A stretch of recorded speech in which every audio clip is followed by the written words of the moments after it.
আসসালামু আলাইকুম দর্শক, শুভেচ্ছা নিন। আপনাদের সবাইকে স্বাগত জানাচ্ছি আমি কনক সারোয়ার আজকের অনুষ্ঠানে। দর্শক, আপনারা জানেন যে প্রতি রবিবার আমরা উইকলি রিভিউ একটি অনুষ্ঠান আয়োজন করি। বেশ কয়েকজন দর্শক আমাদের সঙ্গে যোগ দেন, বেশ কয়েকজন আলোচক আমাদের সঙ্গে যোগ দেন। বর্তমান সময়ে ইউটিউবের অত্যন্ত জনপ্রিয় এবং আলোচক যারা আছেন তারা আমাদের সঙ্গে কথা বলেন। এর বাইরেরও অতিথিরা আমাদের সঙ্গে যোগ দেন। আমরা গত সপ্তাহের উল্লেখযোগ্য কয়েকটি বিষয় আলোচনা করার চেষ্টা করি। যেমন আজকের বিষয়টা নিয়ে আমরা কথা বলতে চাচ্ছি। আপনারা জানেন যে ডক্টর মাহমুদুর রহমান দেশে ফিরেছেন এবং তার দুদিন পরেই তিনি আদালতে আত্মসমর্পণ করে জামিন আবেদন করেন, কিন্তু সেটি নামঞ্জুর করে তাকে কারাগারে পাঠানো হয়েছে। এই বিষয়টি সহ ডক্টর ইউনূসের জাতিসংঘ সফর এবং অন্যান্য কয়েকটি বিষয় আমরা আজকে আলোচনা করব। আজকে আমাদের সঙ্গে যোগ দিচ্ছেন আমাদের দুজন উল্লেখযোগ্য অতিথি, ডক্টর পিনাকি ভট্টাচার্য এবং ইলিয়াস হোসেন। তারা একটু পরে হয়তো আমাদের সঙ্গে যোগ দেবেন।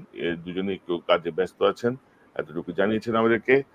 আমাদের সঙ্গে যোগ দিচ্ছেন, প্রথমে আমি পরিচয় করে দিই, আপনাদের অত্যন্ত প্রিয় মানুষ, প্রিয় মুখ, জনাব মিনার রশিদ, বিশিষ্ট লেখক, সাংবাদিক, কলামিস্ট এবং মেরিন ইঞ্জিনিয়ার। মিনার ভাই, আপনাকে স্বাগত জানাচ্ছি আজকের অনুষ্ঠানে। ধন্যবাদ কনক সরার ভাই। আসসালামু আলাইকুম দর্শক শ্রোতা যারা শুনছেন এবং পরবর্তীতে যারাও দেখবেন, সবাইকে প্রীতি আর শুভেচ্ছা। এবং আমাদের সঙ্গে যোগ দিচ্ছেন ওসমান হাদি, ইনকিলাব মঞ্চের মুখপাত্র। ইনকিলাব মঞ্চ এই ছাত্র জনতার যে বিপ্লব, এই বিপ্লবকে কেন্দ্র করে এই মঞ্চটি গঠিত হয়েছে। জনাব ওসমান হাদি, আপনাকে স্বাগত জানাচ্ছি। ধন্যবাদ ভাই, ধন্যবাদ। এবং আমাদের সঙ্গে যোগ দিচ্ছেন জনাব জোনায়েদ হচ্ছেন এই বিপ্লবের, ছাত্র জনতার বিপ্লবের একজন অন্যতম সংগঠক, আলী আহসান জুনায়েদ। এবং তিনি অ্যাক্টিভলি তিনি রাজপথে ছিলেন, যাত্রাবাড়ি অঞ্চলে তিনি কাজ করেছেন এবং তিনি খুব ঘনিষ্ঠভাবে আন্দোলনের সমন্বয়কদের সঙ্গে মিলে এই কার্যক্রমের সঙ্গে যুক্ত ছিলেন। জুনায়েদ, আপনাকে স্বাগত জানাচ্ছি আজকের অনুষ্ঠানে। ধন্যবাদ কনক সরোয়ার ভাই। আসসালামু আলাইকুম। আর যারা দর্শক শ্রোতা আছেন সবাইকে এই অনুষ্ঠানের জন্য আপনাদেরকে ধন্যবাদ জানাচ্ছি। জি, ধন্যবাদ। আপনারা চারজন যোগ দিয়েছেন। আমরা আশা করছি পিনাকিদা এবং ইলিয়াস হোসেন অল্প সময়ের জন্য হলেও আমাদের সঙ্গে যোগ দিতে পারবেন। প্রত্যেকেই একটু ব্যক্তিগত কাজে ব্যস্ত। আর আমরা আসলে অনুষ্ঠানটা শুরু করতে দেরি করে ফেলেছি। আমাদের অনুষ্ঠান হওয়ার কথা বাংলাদেশ সময় রাত 10টায়, কিন্তু ইতিমধ্যে প্রায় 11:30টার কাছাকাছি। তো আমরা আশা করি আগামী সপ্তাহ থেকে অ্যাকুরেট টাইমে আমরা শুরু করার চেষ্টা করব। প্রয়োজনে আরো নতুন অতিথি আমরা সংযুক্ত করব আমাদের সাথে আলোচনায়। তো মিনার ভাই সহ আলোচক যারা আছেন, অতিথি যারা আছেন, মাহমুদ ভাইয়ের ব্যাপারটা নিয়ে আমি যদি একটু বলি, দেখবেন একটু অপপ্রচার চলছে যে উনি জামিনের আবেদন করেন নাই। অর্থাৎ এই অন্তর্বর্তীকালীন সরকারও কিন্তু অনেক রকমের মানে মিস ইনফরমেশন জাহির করার চেষ্টা করতেছে, মানে এক ধরনের নিজেদের গা সেভ করার জন্য। মাহমুদ ভাই আত্মসমর্পণ করেছেন এবং তার লয়ার কোর্টকে বলেছে আমরা উচ্চ আদালতে আপিল করব, এই শর্তে আমাদেরকে জামিন দেওয়া হোক। কিন্তু তাকে জামিন না দিয়ে কারাগারে পাঠানো হয়েছে, জেলে পাঠানো হয়েছে।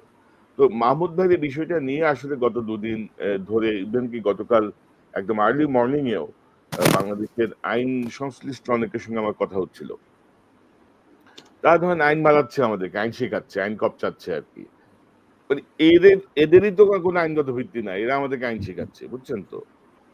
এরা আমাদেরকে আইন শেখাচ্ছে, বলে যে না 1 বছরের বেশি সাজা হইলে ম্যাজিস্ট্রেট কোর্ট জামিন দিতে পারে না। তো তোমরা এই গত 45 দিন 50 দিন খাট্টা খাইছো, তোমরা হাইকোর্টে একটা বেঞ্চ ডেডিকেটেড করতে পারো নাই যে রাজনৈতিক যে মামলাগুলোয় যারা অনুপস্থিত ছিল, পলাতক ছিল, আত্মসমর্পণ করে নাই, তারা এসে হাইকোর্টের এই বেঞ্চে সারেন্ডার করবে এবং ওইখান থেকে তারা জামিন নিয়ে বেরোবে।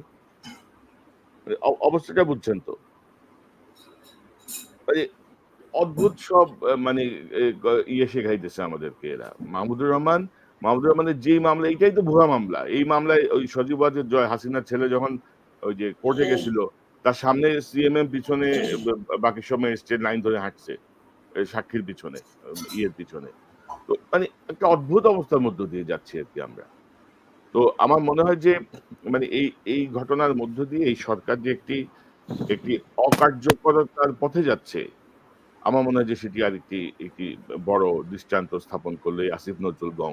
এরা নিজেদেরকে কি মনে করতেছে? ভাই যে যায় লঙ্কায় সেই হয়ে যায় রাবণ। ওই সবগুলা ডানা গজায় যায়। মাহমুদুর রহমান মানে ৫ বছর দেশের বাইরে রইলো, কত বছর জেল খাটলো, তার উপর এত হামলা, এত নির্যাতন, তারপরে এই লোকটার প্রতি তাদের কোনো ইয়ে সৃষ্টি হবে। এইভাবে তারা দেশ চালাবে। আর আমরা সেটা মেনে নিব। মিনা ভাই আপনার কাছ থেকে শুনি। ধন্যবাদ কনক সরোয়ার ভাই। আপনি তো যে ব্রিফিংটা দিলেন যে ব্যাপারে, এটা তো সবাই এই ব্যাপারে একমত হবেন যে এখানে সুযোগ ছিল। এগুলি তো মনে করেন যে একটা প্রশ্ন আসে, ডক্টর ইউনূসের নামেও তো মামলা ছিল, তাই না? তাহলে তো আপনি তো এসে আবার এর মধ্যে যান নাই, বা ওখান থেকে সাম মেকানিজম এটা করা হয়েছে। যে প্রথম আলোর যে রুজিনা, তার মামলা প্রত্যাহার করা হয়েছে। তাহলে দ্যাট মিনস আপনারা ইচ্ছা করলে সেটা করতে পারতেন। দ্যাট মিনস এই ইচ্ছাটার অভাব কেন, সেটা নিয়ে আসলে আমাদের দুশ্চিন্তার কারণ। জানি এটা নিয়ে হয়তো বেশি দিন রাখার মতো সাহস এই সরকারের হবে না, এটাও ঠিক। হয়তো ওনাকে অতি সত্বরই হয়তো রিলিজ দিবেন বা জামিন দিবেন। কিন্তু এই এখন দেখেন মাহমুদ ভাইয়ের মা কিন্তু অসুস্থ, একটা মানবিক ব্যাপার। এই ভদ্রলোক, এই ভদ্র মহিলা কতটুকু সাফার করেছেন 6 বছর যাবৎ। উনার একমাত্র ছেলে, একজন 86 ইয়ার্স ওল্ড। এখন আপনারা তো মানবিক কারণেই এখন এই কাজগুলি যদি একটা রাষ্ট্র না করে, যে রাষ্ট্র যে একটু তার জনগণের প্রতি যে কোনো রকম কোনো ফিলিংস নাই, যে কারো প্রতি যে একটা মানবিক দয়া বলেন, এইগুলি বলেন, এগুলি কিছুই নাই, যেটা রাষ্ট্র হিসাবে যেটা একটা নিষ্ঠুরতা দেখিয়েছে আগের রেজিম, ওখান থেকে তো আপনারা খুব বেশি সরেন না। আপনাদের সুযোগ হলে মনে হয় আপনারা আরো বেশি করতেন। তা আমরা তো আশা করেছিলাম যে এটা রাষ্ট্রের একটা দায়িত্ব ছিল। ডক্টর মাহমুদুর রহমান, এটা উনি পরিচিত ব্যক্তিত্ব, ওনার ফাইটিং সম্পর্কে, ওনার ত্যাগ তিতিক্ষা যেগুলি আছে, এটা আমাদের সবার কাছে স্পষ্ট। তা রাষ্ট্র ইচ্ছা করলে তো এই কাজটুকু করতে পারতেন, এগুলো বলার দরকার কি ছিল? এটা একটা ডিউরাস। এই যে আপনার নামে কিছু মামলা আছে, পিনাকিদার নামে আছে, এগুলি তো তাদের একটা নিজ থেকে এগুলি করা উচিত ছিল, না, এবং আপনি তাই যদি না? খুব কেয়ারফুলি লক্ষ্য করেন যে তারেক রহমান সাহেবের বিরুদ্ধে যত মামলা, এগুলা নিয়ে কিন্তু কোনো সারা শব্দ নেই। সব চুপচাপ বসে আছে, থম জি। ধরে বসে আছে কিন্তু, হ্যাঁ? হুম। যে মানে গত ৪৫ দিনে তোমাদের আসলে কাজটা কি? কি ঘোড়ার ডিম করছো তোমরা? আমাদের জি। দেখাও। মানে আমাদের দেখাও যে কি কাজটা করছো রে ভাই তোমরা? কি ঘোড়ার আ- ডিম আ- আ- করছো? মানে আপনি বর্ডার ক্রস করে সব পালায় গেছে। সেনাবাহিনী বলছে আমাদের কাছে ৬২৭ জন আছে, ৬০০ জন ছেড়ে দিছি। একটা জবাবদিহি চাইছে কেউ যে কেন ছাড়ছো, কেন ধরছো? কেন আশ্রয় দিলে বা কেন ছাড়লা? কোথায়? মানে আমার আমার জানার বিষয়টা হচ্ছে যে আপনাদের অ্যাডমিনিস্ট্রেশনটা কোথায়? আপনারা যে আইন জি। কপচাইতেছেন, কোথায় কপচাচ্ছেন? কার উপরে কপচাচ্ছেন? সাধারণ মানুষের উপরে। তো আর ডক্টর মাহমুদ সবচেয়ে, হ্যাঁ, জি ভাই, যে বলেন। সবচেয়ে বড় হলো, যদি আপনি সবকিছু আইন মেনে, তো এই সরকারই হইতে পারে না। এই সংবিধান, এই ওটাই তো আইন কথা। যদি মানেন, তা আসিফ নজরুল আপনি তো উপদেষ্টা হতে পারেন না, ডক্টর মোহাম্মদ ইউনূস তো হতে পারেন না। কারণ এটা আইন মতো, সংবিধান মতো, শেখ হাসিনা প্রাইম মিনিস্টার। তারপরে আপনারা যা করছেন সবকিছু অবৈধ। তা আপনাদেরগুলি যদি বৈধ হতে পারে, আর যে রাস্তা ধরে আপনারা হয়েছেন, যার কারণে আজকে আপনারা এই চেয়ারে বসেছেন, তার ব্যাপারে বা তাদের ব্যাপারে আপনাদের সামান্য সহানুভূতিটুকু নেই। আমার কাছে সবচেয়ে খারাপ লেগেছে, এখন চিন্তা করেন ওনার মা কি বলবো, ডেথ বেড, ওনার যে মরণশয্যা, এরকম একটা পরিস্থিতিতে আপনারা এই সহানুভূতিটুকু দেখাতে পারলেন না। মাহমুদ ভাই তো ওনাকে আপনারা সারা দেশবাসী ওনাকে জানেন। উনি এটা কারোর সাথে মাথা নোয়াবেন না।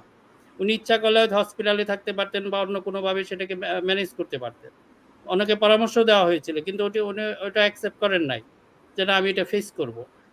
কাজে আপনারা ওনাকে ভালোভাবেই জানেন, কাজে এই কাজটুকু কিন্তু করা উচিত ছিল।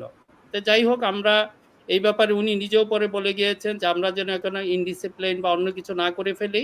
প্রতিবাদ আমাদের থাকবে, আমরা মানে খুবই প্রতিবাদ করব। আমরা দেখি, অবজার্ভ করি শুধু সামনে। প্রতিবাদ তো না, ধরেন এই ঘটনার মধ্যে দিয়ে এই সরকারের আসলে আমরা কিছু জিনিস বুঝে গেছি আরকি।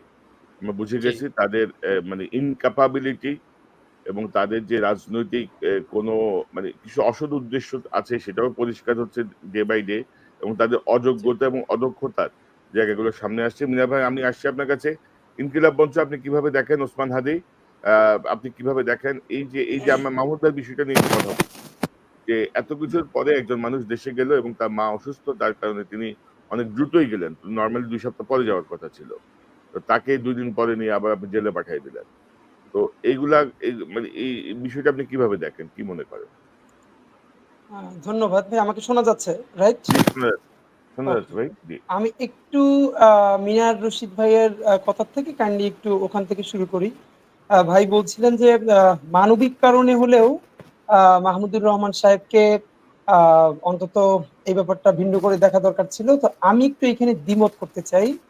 আমি দ্বিমতটা এভাবে করতে চাই যে মানবিক কারণ কেন? মানে এই সরকারের দায়িত্ব কি?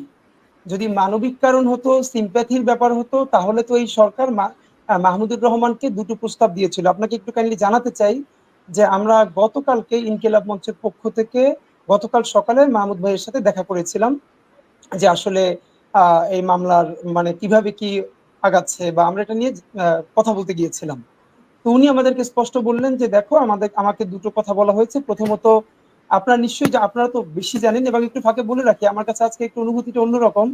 মাহমুদ ভাইকে তো আমরা সারা বাংলাদেশে তিনি কোনো চ্যানেলেও আসতেন না, হাতে গোনা দু একজন মানুষের কাছে তিনি কথা বলতেন, এবং সেটা কনক সরোয়ার ভাই আর ইলিয়াস ভাইয়ের সাথে মাঝে মধ্যে মনে হয়, এবং পিনাকিদার সাথে দেখলাম সর্বপ্রথম সর্বশেষ তারা দুজন আসলেন। কিন্তু কনক সরোয়ার ভাইয়ের মাধ্যমে আমরা মাহমুদুর রহমানের কথাটা শুনতে পেতাম। তো আজকে আমরা তাকে নিয়ে কথা বলছি, তিনি উপস্থিত নাই, এটা তো আসলে অন্যরকমই লাগছে। আমি একটু যেটা বলতে চাই, মাহমুদ ভাই আমাদেরকে বলছিলেন যে সরকার প্রথমত বলেছে যে দেখুন, একই মামলায় কিন্তু শফিক রেহমান সাহেবও তারও কনভিকশন হয়েছে, মাহমুদুর রহমান সাহেবেরও কনভিকশন হয়েছে, এবং মামলাও কি সেটাও আমরা জানি যে সজীব ওয়াজেদ জয়কে তারা বাংলাদেশে বসে ষড়যন্ত্র করে আমেরিকায় তাকে কিডন্যাপ করতে চায়। এবং যেহেতু শফিক রেহমান সাহেব একজন সাংবাদিক, তিনি এটা নিয়ে কাজ করবেন, বিভিন্ন ডকুমেন্টেশন, সেটা ভিন্ন কথা। অবশ্যই এটা শতভাগ বানোয়াট, মিথ্যা, মেকি মামলা। তবুও শফিক রেহমান সাহেব বলেছেন যে এর সাথে মাহমুদুর রহমানের মানে 0% পর্যন্ত কোনো সম্পৃক্ততা নেই। এরপরও আপনি দেখেন যে শফিক রেহমান যখন দেশে আসলেন, উনি কিন্তু উনি যেটা করেছেন যে উনি এই নির্বাহী বিভাগের কাছে একটি আবেদন করেছেন যে এই সাজাটা স্থগিত করা হোক বা এরকম একটি কিছু। তো 1 বছর সম্ভবত স্থগিত করা হয়েছে। তো মাহমুদুর রহমান সাহেবকেও বলছিলেন যে আপনি এটা একটা আবেদন করুন। তো মাহমুদুর রহমান সাহেবকে আমরা যখন বললাম যে আপনি প্লিজ করবেন কিনা, কারণ এখন আপনার মা অসুস্থ, আপনি তো সেই জন্যই এসছেন, এখন তো আপনার আসার কথা না। তো উনি খুবই মানে মর্মাহত হলেন যে তোমরা তো জানো যে আমি যদি একটু আপোষ করতাম, আমি যদি একটু আমার জায়গা থেকে সরে আসতাম, তাহলে আজকে আমার জীবনের এই পর্যায়ে হতো না। তো আমি এই সরকারের কাছে আবেদন করব, কেন আমি কি অন্যায় করেছি নাকি আমি এই মামলা মানে আমি এই কাজগুলো করেছি? সুতরাং আমি তো কোনো ইলিগাল সুবিধা আমি নিতেই পারি না, বরং এটা আইনে যা আছে, তারা যেহেতু আইনের কথা বলছে, আমি আইনের মাধ্যমে ফেস করব। তাহলে দ্বিতীয় প্রস্তাব ওনাকে বলা হলো যে আপনি একটা কাজ করেন, আপনি তো অসুস্থ মানুষও, তো আপনি আদালতে বলেন যে আমি বয়োবৃদ্ধ মানুষ, অ্যাবাউট 70, তো আমাকে মানে ই করা হোক। তখন তারা বললেন যে আপনাকে আমরা তাহলে পিজি হসপিটালে নিয়ে যাব, আর সেখানে আপনি ডিভিশন প্রাপ্ত হবেন। তো তখন মাহমুদুর রহমান যেটা বললেন, আসলে আমি অবাক হই।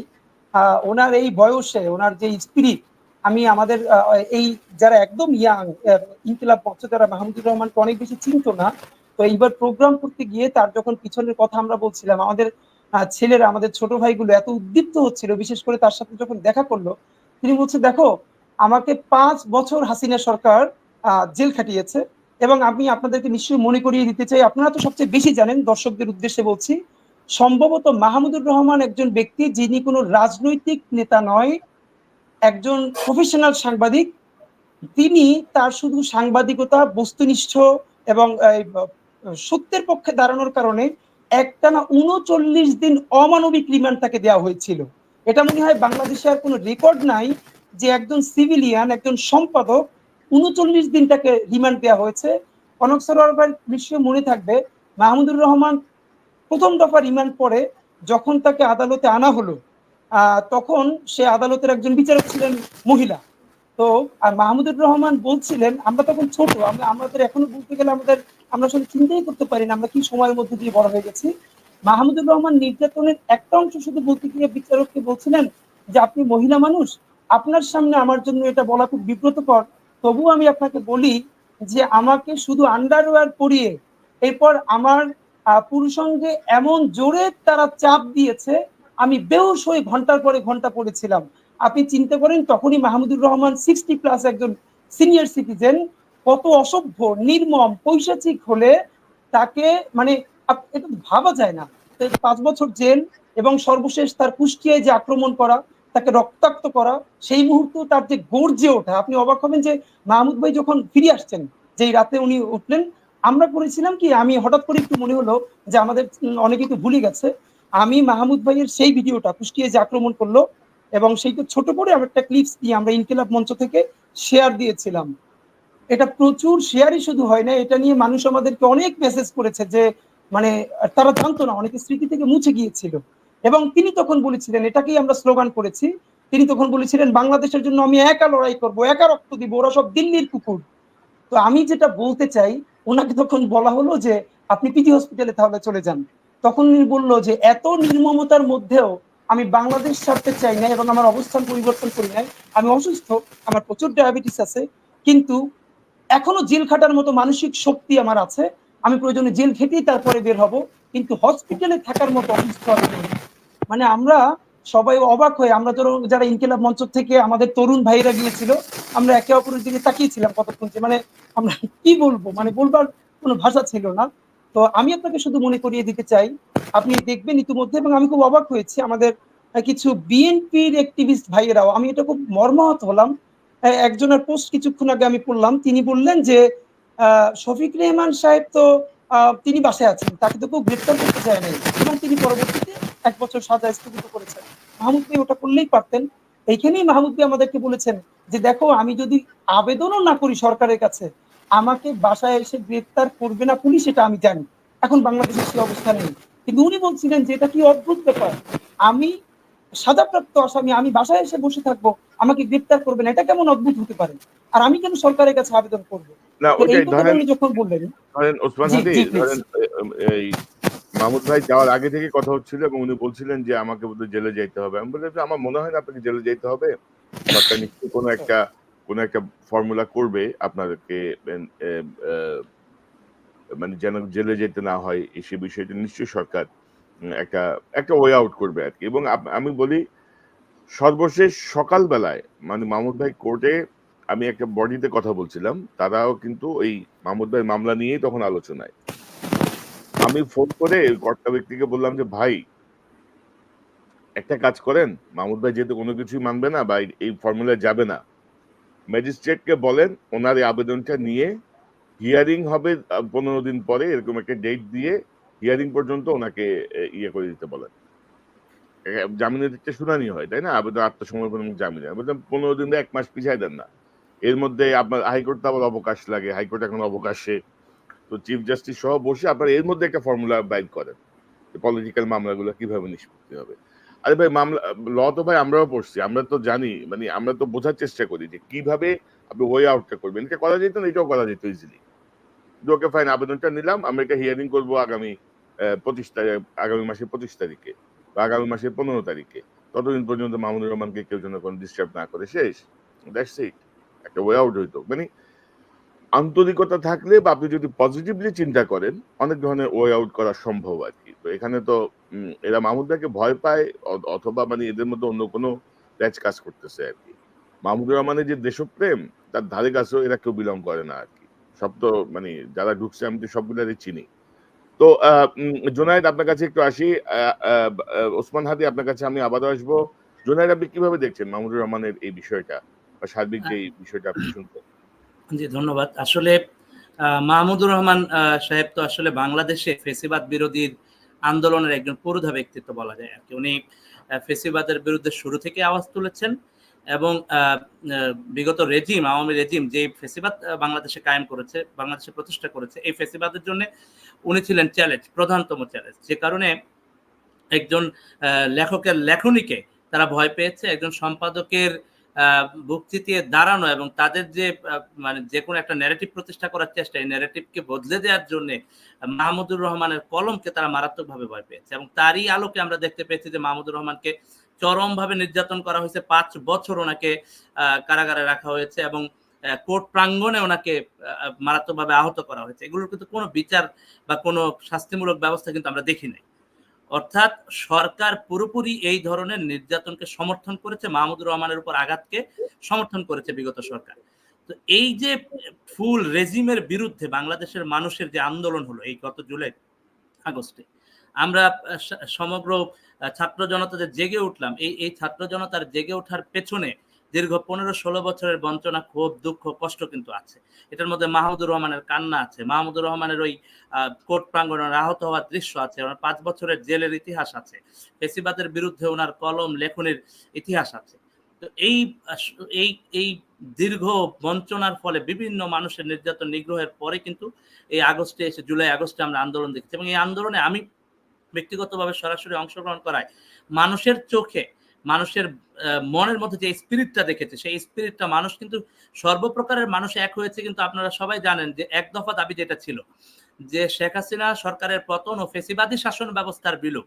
তো এই জায়গায় বাংলাদেশের মানুষের মধ্যে জাতীয় ঐক্যমত্য তৈরি হয়েছে। এই জন্য নারী পুরুষ নির্বিশেষে সবাই কিন্তু মাঠে ময়দানে নেমেছে এবং জীবন দিয়েছে অকাতরে। আপনারা জানেন যে এখন পর্যন্ত 1581 জন শহীদের তালিকা হয়েছে, আরো এটা বাড়বে মনে হচ্ছে, এবং 22,000 জন আহত, যারা চোখ, হাত, পা শারীরিকভাবে মারাত্মকভাবে ক্ষতিগ্রস্ত হয়েছেন। তো এইরকম শহীদ আহতের উপর দাঁড়ানো যে সরকার, সেই সরকারের কাছে আমরা প্রত্যাশা করি যে যারা ফেসিবাদী রেজিমের জুলুমের শিকার হয়েছেন, নির্যাতন নিগ্রহের শিকার হয়েছেন, তাদের প্রতি এই রেজিম, বর্তমান যে সরকার, এই সরকার তাদের প্রতি এই এমন জায়গা থেকে দৃষ্টিতে দেখবেন, কারণ হলো এই রক্তের উপর দাঁড়ানো কিন্তু এই সরকার, মাহমুদুর রহমান সাহেবের এই ত্যাগ তিতিক্ষার উপর কিন্তু দাঁড়ানো সরকার। তো সেই জায়গা থেকে আমরা মানে আশা করেছিলাম যে এই ধরনের মামলাগুলো এক্সিকিউটিভ অর্ডারের মাধ্যমে বাতিল হবে, যেহেতু এগুলো মিথ্যা মামলা, নির্যাতনের উদ্দেশ্যে মামলা, এবং এই উদ্দেশ্য প্রণোদিত মামলা, দুরভিসন্ধিমূলক মামলা। তো সেই জায়গাটা রাষ্ট্র কেন পদক্ষেপ নিল না এটা আমাদের জানা নাই। রাষ্ট্রের যারা সংশ্লিষ্ট ব্যক্তিবর্গ আছেন, আমরা আশা করব যে ওনারা এই বিষয়গুলোকে সিরিয়াসলি নেবেন এবং সিরিয়াস পদক্ষেপ নেবেন। মাহমুদুর রহমান জেলে যাওয়া বাংলাদেশের বর্তমান যে সরকার, এই সরকারের জন্যই লজ্জাজনক বলে আমি মনে করি। কারণ এই সরকারের ভিত্তিপ্রস্তর দাঁড়ায় আছে হলো এই আন্দোলন, ফেসিবাদের বিরুদ্ধে আন্দোলনের ত্যাগের উপর। সুতরাং ফেসিবাদের বিরুদ্ধে আন্দোলন করতে গিয়ে যারা নির্যাতন নিগ্রহের শিকার হয়েছেন, তারা যদি এই সরকারের সময় এসে জুলুম জেলখানায় যাইতে হয়, এটা আসলে লজ্জাজনক। সো এই দৃষ্টিভঙ্গিতে আমরা মনে করি যে এই সরকার, বর্তমান যে অন্তর্বর্তীকালীন সরকার আছে, তারা এই জায়গাগুলোকে আরো সিরিয়াসলি ডিল করবেন, কারণ আমরা সরকারের প্রত্যেকটা কাজেই ধীরগতি দেখতে পাচ্ছি আর কি। তো সেই জায়গাটা আমরা আরো স্পিড আপ চাই, প্রত্যেকটা কাজে আরো বেশি স্পিড আপ চাই এবং আরো ফাস্ট পদক্ষেপ চাই। মাহমুদুর রহমানের এই বিষয়টাতে ওনারা যেন খুব সিরিয়াসলি, এখন যেহেতু উনি কারাগারে আছেন, দ্রুততম সময়ের মধ্যে এটা যেন নিষ্পত্তি করা হয় এবং ওনাকে মুক্ত হিসেবে মানে বীর বেশে বাংলাদেশের মানুষ দেখতে চায়, কারণ উনি ফেসিবাদের বিরুদ্ধে আন্দোলনের একজন অন্যতম বড় আইকন। আমরা এইভাবে দেখি আর কি। না ওইটাই। এবং ধরেন জুনায়েদ ভাই, মানে আমাদেরকে তো আইন মারাইলেও হবে না, আইন কপ চাইলেও হবে না, আমরা এগুলো সব বুঝি, কে কোথায় কি করতেছে এগুলো আমরা বুঝি। তো আমরা আবার এই প্রসঙ্গটা নিয়ে আসবো। এই যে ডক্টর ইউনূসের কতদিন হলো, এই সরকারের কতদিন হলো? এই সরকারের প্রায় 2 মাসের 8 তারিখ শপথ নিয়েছে আর কি, 8 তারিখ আগস্টের 8 শপথ তারিখ। নিয়েছে। এবং আপনি জানেন যে মাহমুদ ভাই এরা শপথ নেওয়ার 2 দিন আগে আমার সাথে ইন্টারভিউতে বলেছে যে একদম প্রথম করণীয় 3টা কাজ, তারপরে বলেছে করণীয় 6টা কাজ, যে সংসদ ভেঙে দেয়া, হাইকোর্ট পুনর্গঠন, এবং তিনি গুরুত্বপূর্ণ একটা কাজের কথা বলেছিলেন, যে সেটি হচ্ছে পুতুলের নিয়োগ বাতিল করা। পুতুলের জন্য যে সুপারিশ ছিল বাংলাদেশ সরকারের WHO তে, সেটি প্রত্যাহার করে নেয়া। এবং আপনি যদি দেখেন, পুতুল কিন্তু এখানে জাতিসংঘে এসে ঘুরে বেড়াচ্ছে, কিন্তু এই মানে মানে একটা ডিক্টেটর, একটা ঘৃণিত স্বৈর শাসকের মেয়ে, যারও ইন্ধন ছিল এসব ঘটনায়, সে কিন্তু ঘুরে বেড়াচ্ছে ডিউ টু সেই প্রোটোকলের কারণে। সে WHOর একটা রিজনের প্রধান, তো সেখানেও কিন্তু কিছু করে নাই। এই আসিফ নজরুল, ডক্টর ইউনূসরা কিন্তু সেসব জায়গায় কিন্তু অনেক বেশি হয়ে যাচ্ছে। এখন তারা যদি মনে করে যে আওয়ামী লীগ তাদেরকে সমর্থন করবে, তারা দীর্ঘমেয়াদী ক্ষমতায় থাকবে, এইসব স্বপ্ন আসলে আমার মনে হয় না বাস্তবায়ন হবে বা হতে পারে আর কি। তো যারা ছাত্র আন্দোলন করেছেন, যারা ফিল্ডে ছিলেন, যেমন ওসমান হাদি বা জুনায়েদ, আপনারা বাংলাদেশে যারা ছিলেন, আপনাদের মূল্যায়ন কি? এই যে এই সরকার প্রায় 2 মাস হতে চললো, আর 7 দিন 8 দিন পরে 2 মাস পূর্ণ হবে, 60 দিন পূর্ণ হবে, কি মনে করছেন এই সরকারকে, কিভাবে দেখছেন? ওসমান হাদি, আপনার কাছ থেকে আসি। আপনার ওই হেডফোনের কর্ডটা মাঝে মধ্যে ঘষা লাগলে একটু শব্দ হয়, আমার মনে একটু যদি আপনি হাত দিয়ে ধরে রাখেন বা বেটার হয়, সাউন্ডটা আমরা একটু বেটার সাউন্ড পাবো। জি ওসমান হাদি। এখানে আসলে একটু মানে বিব্রতকর এই জন্য আমরা বৃহত্তর ঐক্যের স্বার্থে সরকারের তো সীমাবদ্ধতা আছেই, এই জন্য আসলে এতদিন অনেক কথা বলি নাই, বলতেও চাই নাই। কিন্তু অবস্থাটা এমন দাঁড়িয়েছে যে এখন আসলে না বললে হচ্ছে না। যেমন এইমাত্রই আপনি যেটা বললেন, পুতুলের নিয়োগ বাংলাদেশ সরকার এখনো প্রত্যাহার করে নেয় নাই। মানে কি তাহলে এই সরকারের কাজ কি? আর ফাঁকে আমি একটু মনে করিয়ে দিতে চাই, মাহমুদুর রহমান দেশে ফেরার পর তিনি তো সাথে সাথে আদালতে যান নাই। মানে 1 মিনিট শুধু বলে রাখি, পরে এই নিয়ে আলাপ করবো আমরা সুযোগ পেলে। তিনি তো শুক্রবার আসলেন, শুক্রবার সারাদিন বাসায় থাকলেন, শনিবার থাকলেন, রোববার আদালতে গেলেন। আসিফ নজরুল স্যার আমাদের, তিনি কি একবারও মনে করলেন না মাহমুদুর রহমান স্যারের সাথে তার দেখা করার দরকার আছে, অথবা তাকে ফোন করার দরকার আছে? মানে মাহমুদুর রহমানের সাথে দেখা করার দরকার নাই, তার ফোন দেওয়ারও দরকার নাই। তাহলে বাংলাদেশের এই যে সরকার, আপনারা এখন উপদেষ্টা হলেন, এই আন্দোলনের ফসল কারা, মানে কারা তুললো, এই আন্দোলন কারা শিখালো? আমি একদম টু বি ফ্রাঙ্ক, কেউ যদি অন্যভাবেও নেয়, আমি এ নিয়ে আমার কোনো রাগ ঢাক নেই। আমি বাংলাদেশের দুজন মানুষের কথা বলতে চাই, বেগম খালেদা জিয়া, আপসহীন নেত্রী, যিনি বাংলাদেশের মানুষকে আন্দোলনের কথা বলতে বলতে বলতে বলতে বিনা চিকিৎসায় মারা যাওয়ার পথে। অবশ্যই তিনি পলিটিক্যাল ফিগার, তার তো একটা জায়গা আছে ফ্যাসিবাদের বিরুদ্ধে। আর মাহমুদুর রহমান একটি নন পলিটিক্যাল জায়গা থেকে একটা ব্যক্তি কিরকম প্রতিষ্ঠান হয়ে উঠতে পারে, আইকন হয়ে উঠতে পারে। খালেদা জিয়ার পরে বাংলাদেশে যদি আর কোনো সংগ্রামী থেকে থাকে যে জীবন বুক চিতিয়ে লড়ে গেছে, সেটা তো মাহমুদুর রহমান। সেই আন্দোলনের বীজ বুনতে বুনতে বুনতে বুনতে বুনতে আজকে আপনারা সরকার হলেন। আপনারা মাহমুদুর রহমানকে একবার ফোন করা মনে করেন নাই, বা তার সাথে দেখা করার প্রয়োজন মনে করেন নাই? যাই হোক, আমরা এই জায়গাটা আমি একটু প্রশ্ন করতে চাই আসিফ নজরুল স্যারের, যেহেতু প্রশ্ন আসলো। দুটো ব্যাপার, যেহেতু আমি ইনকিলাব মঞ্চের প্রতিনিধিত্ব করছি এখানে মুখপাত্র হিসেবে, আপনি নিশ্চয়ই জানবেন কনক সরোয়ার ভাই যে আমরা ইনকিলাব মঞ্চ গত ঈদের পর থেকে একদম সিরিজ অনেকগুলো প্রোগ্রাম করছিলাম। এর মধ্যে দুটো প্রোগ্রামের কথা আপনাকে মনে করিয়ে দিতে দরকার, ঠিক সরকারের এই মুহূর্তে ইভ্যালুয়েশন করার জন্য।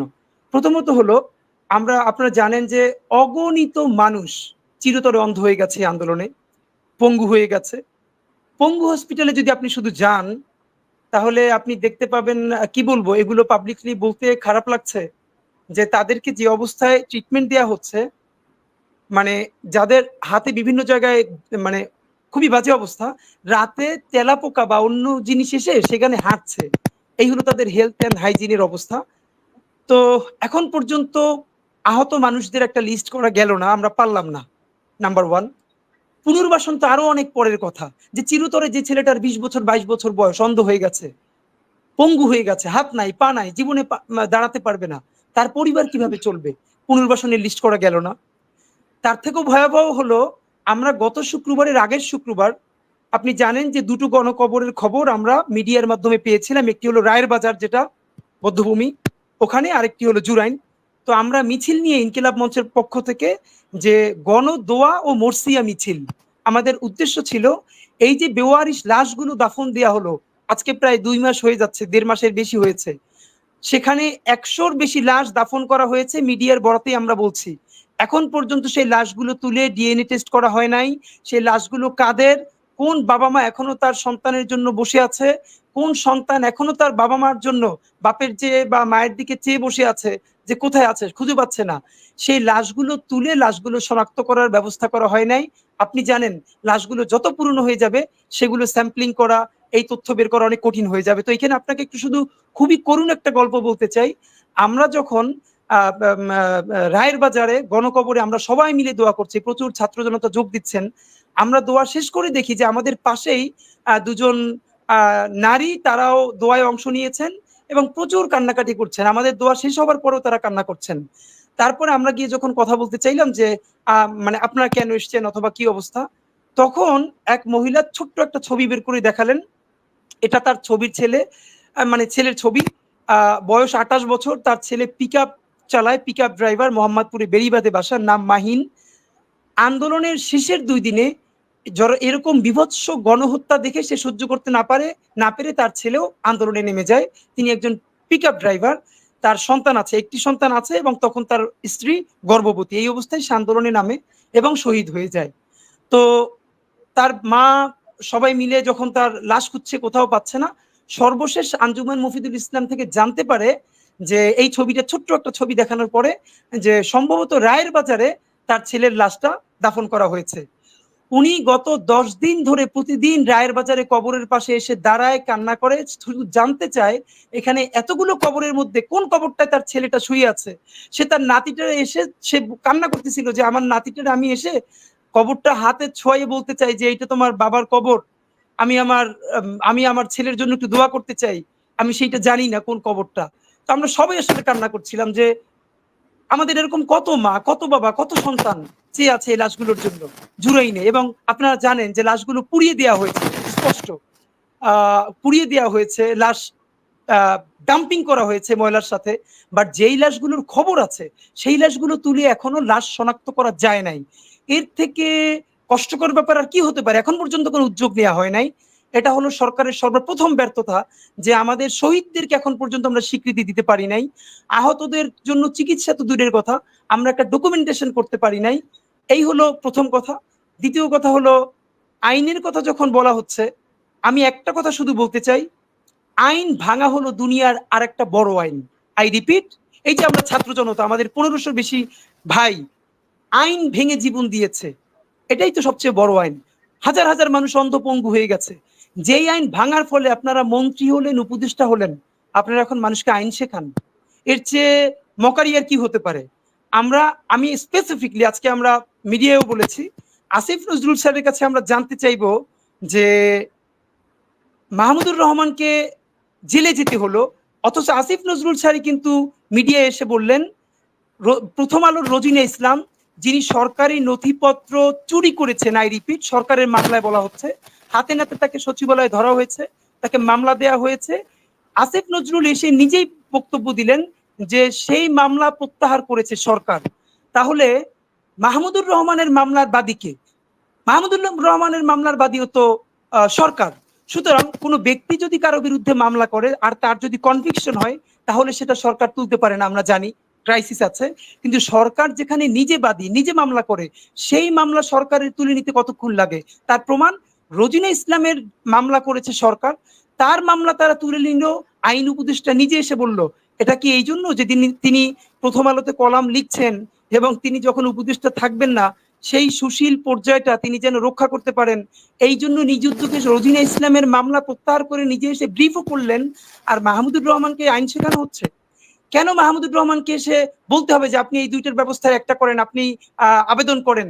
কেন সরকার এখনো একটা গণ কমিশন করতে পারে নাই, যেখানে খালেদা জিয়া, তারেক রহমান থেকে শুরু করে বিএনপি, জামাতের এবং অগণিত মানুষের বিরুদ্ধে যেই মামলার স্টেটমেন্ট পড়লেই বোঝা যায় যেটা শতভাগ মিথ্যা মামলা, হয়রানিমূলক মামলা, একটা কমিশন কেন করতে পারলেন নাসিফ নজরুল স্যার, যে এই মামলাগুলোকে অতি দ্রুত একটি পর্যালোচনা করে বলা হবে এই মামলাগুলোর সব কোনো ভ্যালিডিটি নেই, এগুলো বাতিল করা হলো, প্রত্যাহার করা হলো? তাহলে তারা যদি সেই কমিশনটা করতেন, তাহলে মাহমুদুর রহমানের, আপনি তার স্পিরিট দেখেন, তিনি বলছেন আমার বিরুদ্ধে মামলা কেন প্রত্যাহার হবে? শুধু আমার মতো তো আরো শত শত বাংলাদেশের মানুষের বিরুদ্ধে আছে। সেই কমিশন যদি সেই মামলা নিয়ে কাজ শুরু করতো, তাহলে আমারটাও যেত, আরো মানুষেরটা যেত। আমি অন্তত বলতে চাই, মাহমুদুর রহমান জেলে যাওয়ার মধ্য থেকেও এই কথাটা আমরা ইনকিলাব মঞ্চের পক্ষ থেকে বলতে চাই, অতি দ্রুত আসিফ নজরুল স্যার যেহেতু উনি আইন উপদেষ্টা হিসেবে আছেন, ওনাকেই আমি নাম ধরে বলবো, ওনাকেই দায়িত্ব নিতে হবে। আপনারা কমিশন গঠন করবেন, সেই কমিশন গত 15 বছরে যত মিথ্যা মামলা, হয়রানিমূলক মামলা হয়েছে তার লিস্ট করবে এবং সবগুলো মামলা প্রত্যাহার করতে হবে। এটা যদি না করেন, তাহলে আমরা কেবল প্রশ্ন করা শুরু করলাম। বৃহত্তর ঐক্যের কারণে আমরা এমন কথা বলছি না যাতে শত্রুরা সুবিধা পেয়ে যায়। প্লিজ আমাদেরকে বাধ্য করবেন না এভাবে বলবার, আপনারা নিজের ব্যবস্থা নিন, এটাই আমরা বলতে চাই। আসলে হয় কি, ধরেন একটু ডানপন্থী বা বিএনপি ঘরানার মানুষজন যখন আসে না, এদের মাজায়ও জোর নাই, মাথায়ও জোর নাই, মানে কোথাও কোনো জোর নাই আর কি। এরা আইন কপচায়, এরা পাছে লোকে কি বললো, কে কি হইলো, নানা রকমের ভাবে জিনিসটাকে রুইন করে ফেলে আর কি। তো মিনার ভাই, ধরেন খুব গুরুত্বপূর্ণ একটা প্রশ্ন ওসমান হাদি এনেছেন, যে ধরেন যারা নিহত হয়েছেন তাদেরই এখনো সঠিক মানে ডিএনএ টেস্ট করা বা চিহ্নিত করার কোনো উদ্যোগ নেয় নেই। যারা ক্ষমতায় আছেন তারা কিন্তু মচকা মেরে কিন্তু মোজ নিচ্ছেন। কিন্তু আপনি যদি দেখেন যে তাদের কাজের কথার সাথে কাজের মিল নাই। ভারতকে ইলিশ দিবে না, অন্তত এই বছর অন্তত প্রতিবাদ স্বরূপ সেটি না দেওয়া দরকার ছিল। আপনি যদি দেখেন যে কত রকমের মানে কি বলবো এটাকে আহ, মানে অ ব অসামঞ্জস্য আরকি। এক উপদেষ্টার সঙ্গে আরেক উপদেষ্টার কথার মিল নাই। একজনের সঙ্গে আরেকজনের কোনো উম আ যোগাযোগ নাই। এমনভাবে একটা রাষ্ট্র পরিচালিত হচ্ছে। তো সেই জায়গাটায় ধরেন আসিফ নজরুলকে আমি চিনি খুব ভালোভাবে, বহু আগে থেকে চিনি। আসিফ ভাইরে আমি ৯৮, ৯৭, ৯৮ সাল থেকে আমার সাথে উনার ঘনিষ্ঠ সম্পর্ক। তো মানে কাজের ক্ষেত্রে গেলে বোঝা যায় আরকি। মানে ইনক্যাপাবল কতটুকু একজন মানুষ তাকে যদি আপনি মাঠে না নামান, ফুটবল খেলার মাঠে না নামলে আপনি বুঝতে পারবেন না যে সে আসলে বল কোন পা দিয়ে কিক করে। কি করা যায় বলেন তো? এবং ইদানিং আরেকটা কথা চালু হইছে কিন্তু যে যেটা হয় বাংলাদেশে। যেমন হাসিনার সময় ছিল, হাসিনা ইস দ্যা মহান। এখন হয়েছে ইউনূস হচ্ছে মহান। যেমন অনেকে বলবে, "ভাই ইউনূস যদি ব্যর্থ হয় তাইলে কিন্তু আমরা শেষ হয়ে যাব।" ইউনূসকে যেকোনো মূল্যে আমাদেরকে টেকায় রাখতে হবে। কেন টেকায় রাখতে হবে ভাই? আপনি উল্টাপাল্টা আগামাথা নাই, আপনি কাজ করে যাবেন, আপনাকে টেকায় রাখতে হবে। আপনি পিশাব। পিঠতন্ত্র সব জায়গায় চালু হয়ে যায় বাংলাদেশে।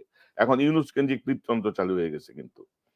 মানে এখানে যারা আসছে ইউনূসের সাথে বা বাংলাদেশ থেকে অনেকেই বলবে, "ভাই ইউনূস সাহেব যদি ব্যর্থ হয় তাহলে কিন্তু আমরা ব্যর্থ হয়ে যাবো।" আরে ঘোড়ার ডিম আন্দোলনে ইউনূস সাহেব কি করছে? ছাত্র জনতা করছে, বুকে রক্ত দিছে। সে আন্দোলন আপনি ব্যর্থ করবেন আমরা বসে, বসে দেখব? আপনার মন্তব্য জানতে চাই। হ্যাঁ, কনক ভাই, এটা গত অনুষ্ঠানেও আমি বলেছিলাম যে আসলে নোবডি ইজ ইন্ডিসপেন্সেবল। এই ওয়ার্ল্ডে কেউ এরকম মানে তাকে ছাড়া চলবে না, এরকম আসলে ধারণা করাটাই আমার মনে হয় ভুল। আল্লাহ বা সৃষ্টিকর্তা আমাদেরকে এরকম কিছু মানুষ তৈরি করে দেয়। একটা জনগোষ্ঠীর মধ্যে যদি দেখেন এই ইউনিসের রিপ্লেসমেন্ট অনেক আছে। আসলে আমরা শুধুমাত্র এক ধরনের যে কথাটা বললেন যে আমাদের এক ধরনের পূজা শুরু করে দিই আমরা, ব্যক্তি পূজা। এটা হলো কেমন জানি আমাদের একটা স্বভাব। যখন কারো বলতে থাকে একেবারে তাকে দেবতা বানিয়ে ফেলি। ডক্টর ইউনূসের ব্যাপারে একই কথা প্রযোজ্য। No doubt. আমরা আবার এটা বলবো, উনি এই মুহূর্তে আমাদের জন্য একটা বিরাট অ্যাসেট ছিলেন, কিন্তু সেটা তো আমরা ইউজ করতে পারতেছি না। কিন্তু আমরা আনফরচুনেটলি যেটা দেখতেছি যে একটা মতলববাজ গোষ্ঠী দ্বারা উনি মিসইউজড হয়ে পড়ছেন। পুরো একটা জায়গায়। এই যে আমাদের মাহমুদুর রহমান ভাইয়ের সাথে যে আচরণটা করা হয়েছে, এটা একটা জাস্ট আমি যেটারে বলি টেল হোল। এটা একটা আমাদেরকে জাস্ট একটা হোলস দেখাচ্ছে আসলে ভিতরে কি সমস্যাটা আছে এই সরকারের। আপনি যদি দেখেন এই সরকারের আসলে আরেকটা জিনিস সেখানে স্পষ্ট হয়ে গেছে। এই উপদেষ্টা বলেন, মন্ত্রী বলেন, এরা আসলে কিছুই না। এরা শুধু বসে থাকে। মূল কাজ করে প্রশাসন। এবং দেখা যাচ্ছে যে সেই প্রশাসনটা পুরোপুরি সে আপনার যে আগের যে প্রশাসনটা ছিল কোথাও আপনি দেখবেন না যে একটা চেঞ্জ হয়েছে। আমি এই মুহূর্তে একটু সুযোগ নিচ্ছি বিশেষভাবে যে আমাদের যে মেরিটাইম ওয়ার্ল্ড বা শিপিং সেক্টরটা আজকে আমি একটু কথা বলতে চাই, তাহলে বুঝবেন যে আসলে কি হয়েছে। এটা কিন্তু সারা দেশের চিত্রটা এরকম।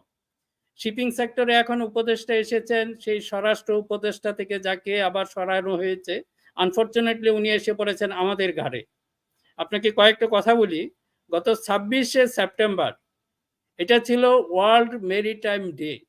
সবাই একটু খেয়াল করেন, যদি যেহেতু জিনিসগুলি ওয়ার্ল্ড মেরিটাইম ডে, এটাতে মেরিটাইম যে স্টেক হোল্ডারগুলি আছে তাদের ওখানে প্রেজেন্ট থাকার কথা। এটা কিন্তু শুধুমাত্র যে আমরা হয়তো এটা খেয়াল করি নাই, সারা ওয়ার্ল্ডে কিন্তু এটার প্রতি একটা নজর রাখে। কোনো একটা দেশের মেরিটাইম যে অবস্থানটা কীরকম, তাদের কমপ্লায়েন্স কীরকম, যে ইন্টারন্যাশনাল অনেকগুলি রুলস অ্যান্ড রেগুলেশন আছে, যে এইগুলি কি আসলে ঠিকভাবে পালন করা হচ্ছে কিনা সেইটার বড় একটা ছবি। কনকবার কাছে একটা ছবি আমি পাঠিয়েছিলাম, আপনি যদি একটু হ্যাঁ যদি একটু ডিসপ্লে করতে পারতেন এটা ভালো হতো। যে সেই ছবিতে যদি দেখবেন যে ওয়ার্ল্ড মেরিটাইম ডে কিন্তু আপনারা বানিয়ে ফেলেছেন এটার নেভাল ডে। সব নেভি অফিসার তাদের সুন্দর সুন্দর ড্রেস পরে ওখানে দাঁড়িয়ে আছেন। এখন ওয়ার্ল্ডে আপনি কিভাবে শো করবেন যেটা, এটা তো এই যে নেভি আসছে, আমি নেভির বিরুদ্ধে না, আমি একটা কথা আগেই বলে নেই, I am not against the military but against the militarization of the civil services. এটা আপনাদের কেন করতে হবে? এই যে দেখেন আমাদের উপদেষ্টা মহোদয় উনি দাঁড়িয়ে আছেন এবং পাশে দেখেন যে ম্যাক্সিমাম, এটা কিন্তু ওয়ার্ল্ড মেরিটাইম ডের ছবি। বাংলাদেশ এমন একটা মেরিটাইম ডে পালন করে গত 15 বছর এগুলি পালন করে এসেছেন। কারণ হলো কি, শেখ হাসিনার একটা পলিসি হলো উনি এক ধরনের, যেখানে শক্তি আছে যেগুলিকে তাকে পাওয়ারে টিকিয়ে রাখবে বলে উনি মনে করেছেন, নিয়ম কিছু মানেন নাই। এই যে আপনাদের যে বিভিন্ন সেক্টরে আছে, যেরকম ডিজি শিপিং আছে, বিভিন্ন পোর্টের চেয়ারম্যান এবং যে অন্যান্য যে কি পোস্টগুলি আছে, কি পজিশন, সব উনি নেভি দ্বারা ভরে ফেলেছেন। এটা কিন্তু নেভির প্রতি আমার মানে এক ধরনের বিদ্বেষ না। Try to understand. এখন নেভি হয়েছে, নেভির একটা কাজ আছে। এখন নেভিকে কাজ করতে হবে দেশ রক্ষার জন্য। সেই দেশ রক্ষা থেকে তাকে আপনি কাজে লাগিয়েছেন কি আপনার ক্ষমতা রক্ষার জন্য।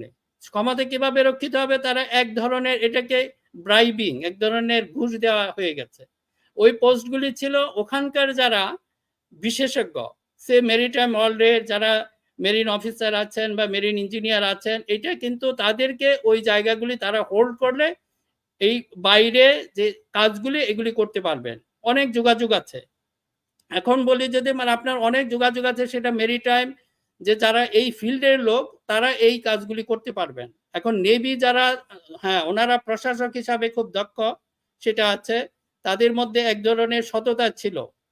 কিন্তু এখন এই গত 15 বছর এই যে আমাদের উপদেষ্টা কিন্তু একটা কথা বলেছেন, আপনার হয়তো কয়েকদিন আগে শুনেছেন, উনি একটা কথা বলেছেন যে এখানে প্রশান্ত মহাসাগরীয় চুরি হয়েছে।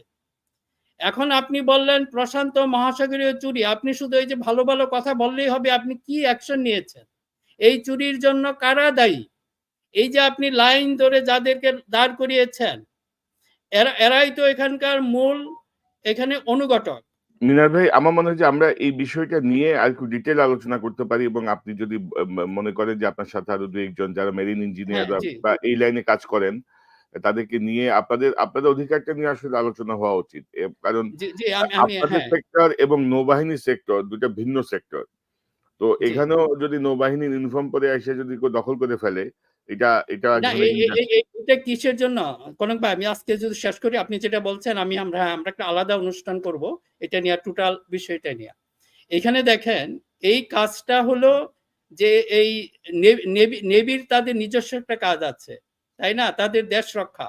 এখন ওখানে দেখেন আমাদের ওনারা যেটা করতে পারেন, আমরা চাই একটা শক্তিশালী নেভি হোক, একটা শক্তিশালী সেনাবাহিনী হোক, কিন্তু দেখা যাচ্ছে তাদেরকে, এটা দেখেন এটা আমাদের দেশের জন্য কত ড্যামেজিং হচ্ছে। এই যে এটা নেভির মনে করেন একজন অফিসার আছে, মানে একজন দুইজন মানুষকে আপনি এখানে নিয়ে আসলেন। আমি আপনাকে বলছি ওই যে উনি যে কথা বললেন যে প্রশান্ত মহাসাগরীয় চুরি, তাহলে এই চুরির জন্য কারা দায়ী হবে? আপনারা একটা এরকম একটা ইনভেস্টিগেশন চালান, তাহলে ধরা পড়বে। গত 15 বছর তাই এটা আপনি কি করেছেন? এই যে নেভি বা অন্য যারা তাদের ভিতর আমরা সৎ বা এরকম সততা একটাই ছিল। আজকে আপনি একটা কথা বলেন যে নেভির অফিসাররা সৎ, সাথে সাথে হাজার হাজার প্রতিবাদ আসবে। ওখানে একটা জন অসন্তোষ সৃষ্টি হয়েছে। এই যে মিলিটারাইজেশন অফ দা, আপনি এই জন্যেই আমার অনুরোধ থাকবে যে উপদেষ্টা যদি দরকার পড়ে আপনাদের সাথে আমরা কথা বলতে পারি, আপনারা যারা এই প্রফেশনাল রিলেটেড তাদেরকে নিয়ে আসেন। এই যে আপনারা একটা মেরিটাইম ইউনিভার্সিটি বানিয়েছে দেখেন, ওটা নেভাল ইউনিভার্সিটি করে ফেলেছেন। এখন এই কথাগুলি বলার কোনো সাহস নাই।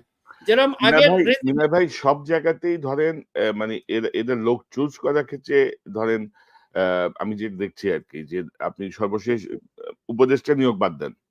গ্রামীণের কোটা, চিটাগাং এর কোটা, কুমিল্লার কোটা বাদ দেন।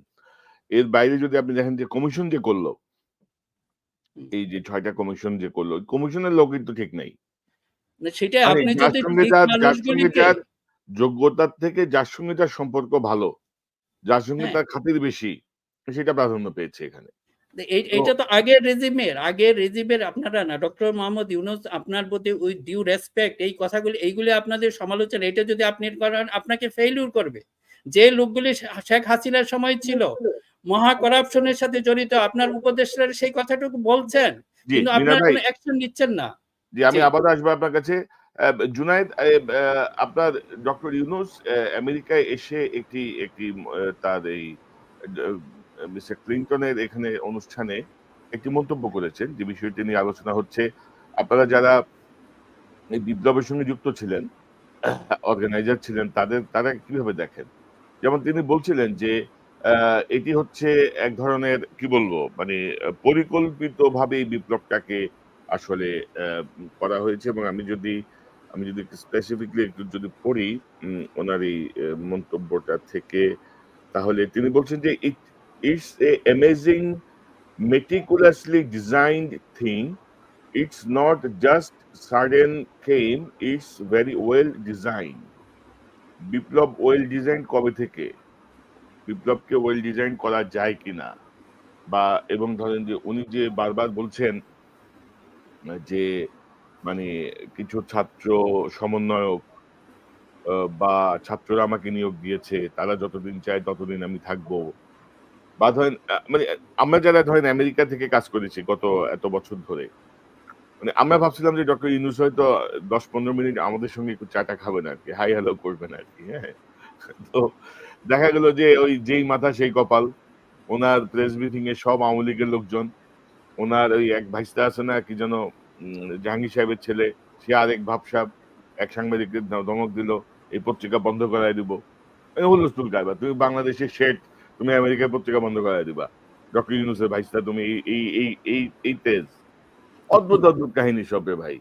আওয়ামী লীগের লোকজন যারা এত বছর লুটপাট করে খাইছে তাদের সঙ্গে হ্যাপি খাতির সব, মানে অর্থাৎ ধরেন যে বিষয়গুলো আমরা তো না, ধরেন আমেরিকার যারা সাধারণ মানুষ তারাও এগুলোতে বিরক্ত, তারাও ক্ষুব্ধ, কিরে ভাই কি হইলো, কি হচ্ছে।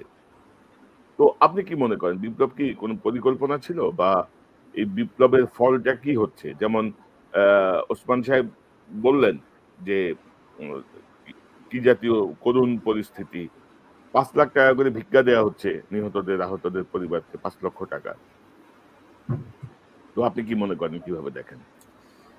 জি ভাই, আসলে এই বিপ্লবটা, এই অভ্যুত্থানটা আসলে যেভাবে সংগঠিত হয়েছে, এটা যেভাবে মানে জনমানুষের মানে স্বতঃস্ফূর্ত রেসপন্স পাওয়া গেছে, এটা আসলে ঠিক পরিকল্পনা করে পাওয়া যাবে বলে আমার মনে হয় না। কারণ আপনি জানেন যে 15 জুলাই যখন হলো ঢাকা বিশ্ববিদ্যালয়ে নারী শিক্ষার্থীদেরকে স্পেসিফিক্যালি টার্গেট করে মারা হলো, এবং নারী শিক্ষার্থীদের মুখগুলো যখন সোশ্যাল মিডিয়াতে ভেসে উঠছিল, তখন পুরো মানে সারা দেশ কিন্তু উত্তপ্ত হয়ে ওঠে। এবং 16 তারিখে আপনারা জানেন যে আবু সাইদ, রংপুরে আবু সাইদ, যিনি এই আন্দোলনের প্রথম শহীদ, এবং তার যে সাহসী দৃশ্য, এই দৃশ্যটা পুরো দেশের মানুষকে কিন্তু স্পিড আপ করেছে।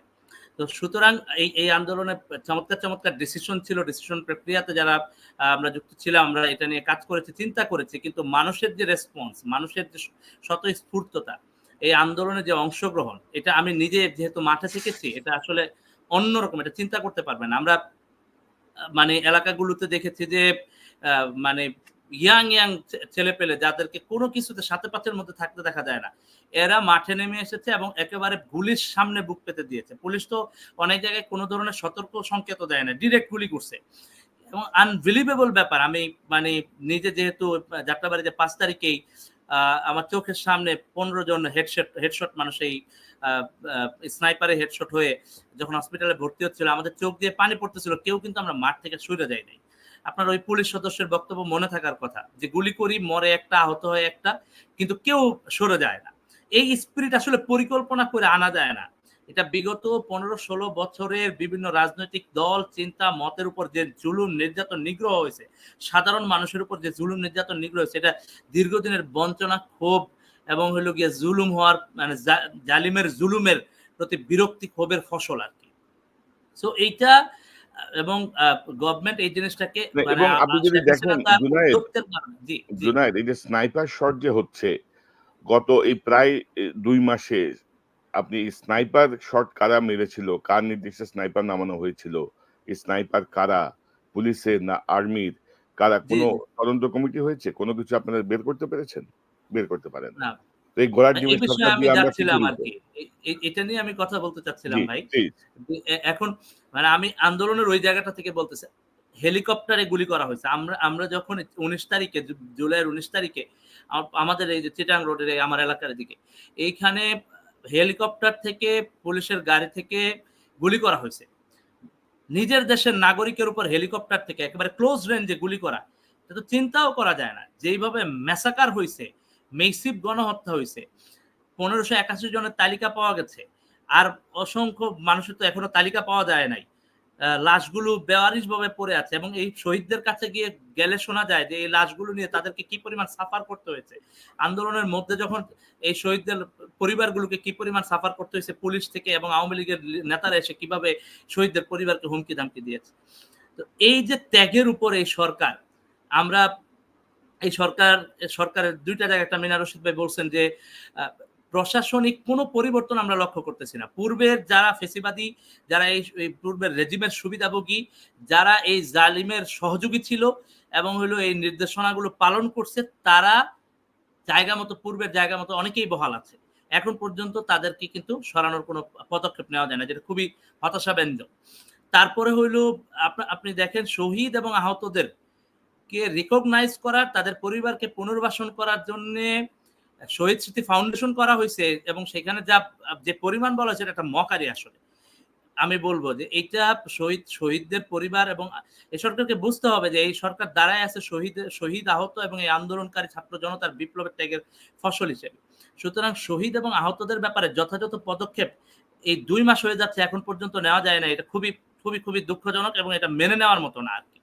তো এইটা নিয়ে আমরা বারবার বলতেছি, স্বাস্থ্য মন্ত্রণালয় থেকে শুরু করে প্রত্যেকজন উপদেষ্টাকে বুঝতে হবে যে হইলো এই আন্দোলন এবং এই সরকার, এই জিনিসটা তাদের বুঝতে হবে। সুতরাং তাদের সরকারের কার্যক্রমের মধ্যে শুরুতেই শহীদ এবং আহতদের ব্যাপারে পদক্ষেপ নেওয়ার আমরা কোনো মানে দৃশ্যমান কোনো উদ্যোগ দেখতেছি না। কিন্তু সিরিয়াস যে উদ্যোগ, মানে তাদের মধ্যে যে সিরিয়াসনেস থাকার কথা, সেই সিরিয়াসনেসটা কিন্তু আমরা খেয়াল করতেছি না। এরপরে হইলো এই যে দীর্ঘ গণহত্যা হইলো, আপনি যেটা বলতেছিলেন ভাই, এই গণহত্যা নিয়ে এই যে পুলিশের সদস্যরা যারা গণহত্যা করেছে তাদের অনেকেই কিন্তু, যারা অর্ডার দিয়েছে তাদের অনেকেই কিন্তু অলরেডি পুলিশে আছেন, তাদের ব্যাপারে কোনো পদক্ষেপ নেই। এবং বিচার প্রক্রিয়া, আমি জানেন আসিফ নজরুল স্যার আইন উপদেষ্টায় আছেন, এখন পর্যন্ত বিচার প্রক্রিয়া শুরুর কোনো পদক্ষেপ দেখি না। ক্রাইম ট্রাইব্যুনালের প্রসিকিউশন টিম করা হয়েছে, এটা নিয়ে বাকি কার্যক্রম কি সেটা কিন্তু আমরা দেশবাসীর কাছে ক্লিয়ার না। আমরা জানি না যে এই ফুল জিনিসটা কিভাবে ডিল করা হবে। তাহলে গণহত্যার বিচার প্রক্রিয়া কখন শুরু হবে? এই গণহত্যার সাথে যারা জড়িত, নির্দেশদাতা যারা মাঠ পর্যায়ে বাস্তবায়ন করেছে, এই আওয়ামী লীগ, ছাত্রলীগ, যুবলীগ, পুলিশ সহ বিভিন্ন রাষ্ট্রীয় প্রতিষ্ঠানের যারা জড়িত ছিল, এদের ব্যাপারে এখন পর্যন্ত কোনো যথাযথ পদক্ষেপ নাই। তো এগুলো তো আমাদের মধ্যে আশঙ্কা তৈরি করে। তো আমি পার্সোনালি মানে এই জায়গাটায় খুবই বিরক্ত, ফেড আপ যে গভর্নমেন্ট দুইটা কমিটমেন্ট কিন্তু নিয়ে আসছে। আপনারা জানেন যে এই অন্তর্বর্তীকালীন সরকার 2টা কমিটমেন্ট, শহীদ এবং আহতদের ব্যবস্থা নেওয়া এবং হলো গণহত্যার বিচার প্রক্রিয়া শুরু করা। সো এই 2টা কমিটমেন্টের জায়গায় এখন পর্যন্ত আমরা কোনো কমিটেড মুভ দেখতে পারতেছি বলে আমাদের কাছে মনে হচ্ছে না, কোনো সিরিয়াসনেস আমরা কিন্তু দেখতে পাচ্ছি না।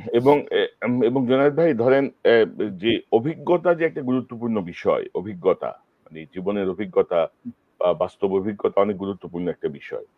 যেমন ধরেন আমি তো বলবো যে ছাত্ররা যুগ যুগ ধরে তো শিক্ষার্থীরাই আন্দোলনের অগ্রভাগে ছিল। 52 21 ফেব্রুয়ারিতেই তো ছাত্ররা বুকে রক্ত দিয়ে ভাষাটা আন্দোলনটা প্রতিষ্ঠা করছে, কিন্তু এর পেছনে একটা দীর্ঘ ইতিহাস আছে না? এমন তো না যে ওয়ান ফাইন মর্নিং 52 সালের 21 ফেব্রুয়ারি এরা মিছিল নিয়ে বাইরে হইলো, গুলি করে 5 জন মেরে ফেললো, ভাষা আন্দোলন হয়ে গেল, তা তো না। তো ডক্টর ইউনূসের কথাবার্তায় মনে হচ্ছে যে ওই 15-16 দিনের আন্দোলনে সব বাস্তবায়ন হয়ে গেছে, আর কারো কোনো ভূমিকা নাই এখানে। মানে কোনো রাজনৈতিক দল, অনলাইন অ্যাক্টিভিস্ট বা অন্যান্য কারো কোনো ভূমিকা নেই। এবং আমরা এখন যে হিসাবগুলো দেখছি তাতে আমরা তো মনে করি যে 70% ছিল রাজনৈতিক অংশগ্রহণ, 30% ছিল স্টুডেন্ট অ্যান্ড দেয়ার ফ্যামিলিজ অংশগ্রহণ। আর বুকে রক্ত সবসময় স্টুডেন্টরাই দেয়, এটাই ইতিহাস বা ওয়ার্ল্ড ওয়াইড এটাই নজির আর কি। তো ধরেন আমরা তো মনে করি যে আমাদের যারা আহত এবং নিহত তাদেরকে মিনিমাম 1 কোটি টাকা করে ব্যাংকে ফিক্সড ডিপোজিট করে দেওয়া উচিত, যেন তার বা তার পরিবার সারা জীবন এই একটা মানে একটা ইনকামের একটা রাস্তা হয় অন্তত ব্যাংকিং সেক্টর থেকে। তো আর কি করা যায়? মানে ধরেন আমরা জানি যে আসিফ নজরুল সহ কিন্তু আপনার ইয়ের খপ্পরে পড়ছে, গোয়েন্দাদের খপ্পরে পড়ছে, কিন্তু আমি জানি আমাদের কাছে বেশ কিছু অথেন্টিক তথ্য আছে। তো ওই তথ্য অনুযায়ী তারা কিন্তু ধরেন অনেকটা আটকাই গেছে আর কি, মানে নিজেদের জালে নিজেরা আটকাইছে। এটা হয়তো আমরা সামনে আরো ক্লিয়ার করব। তো আপনারা কি ভূমিকা রাখতে পারেন আর এই মুহূর্তে? কারণ বিপ্লব কিন্তু ব্যর্থতার পথে যাচ্ছে। যেই উদ্দেশ্য নিয়ে এত জীবন দান সেই জায়গাতে আমরা দেখছি অনেক ঘাটতি। ওসমান হাদি, আপনার কাছ থেকে আমরা এই মন্তব্যটা নিব, আপনার তিনজনের কাছ থেকে মন্তব্যটা নিয়ে আমরা অনুষ্ঠান শেষ করবো আজকে। যে বিপ্লবকে ব্যর্থ হতে দেওয়া যাবে না, সরকার ব্যর্থ হলে তাকে বদলাইতে হবে, কিন্তু বিপ্লবকে ব্যর্থ হতে দেওয়া যাবে না, এত বুকের রক্ত বৃথা যেতে দেওয়া যাবে না। কি মনে করেন কি করা যেতে পারে?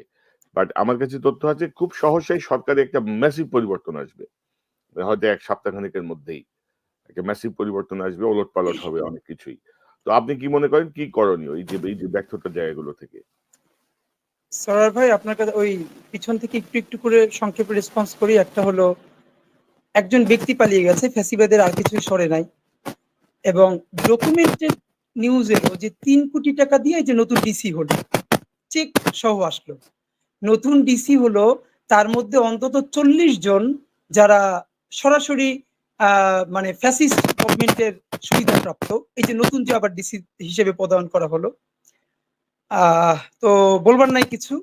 আমি শুধু আমি আপনার মাধ্যমে আমি একটু বেশি যোগ করি, 3 কোটি টাকা চেকের তদন্ত করার জন্য যাকে দায়িত্ব দেওয়া হয়েছে সে আরেক বড় চোর।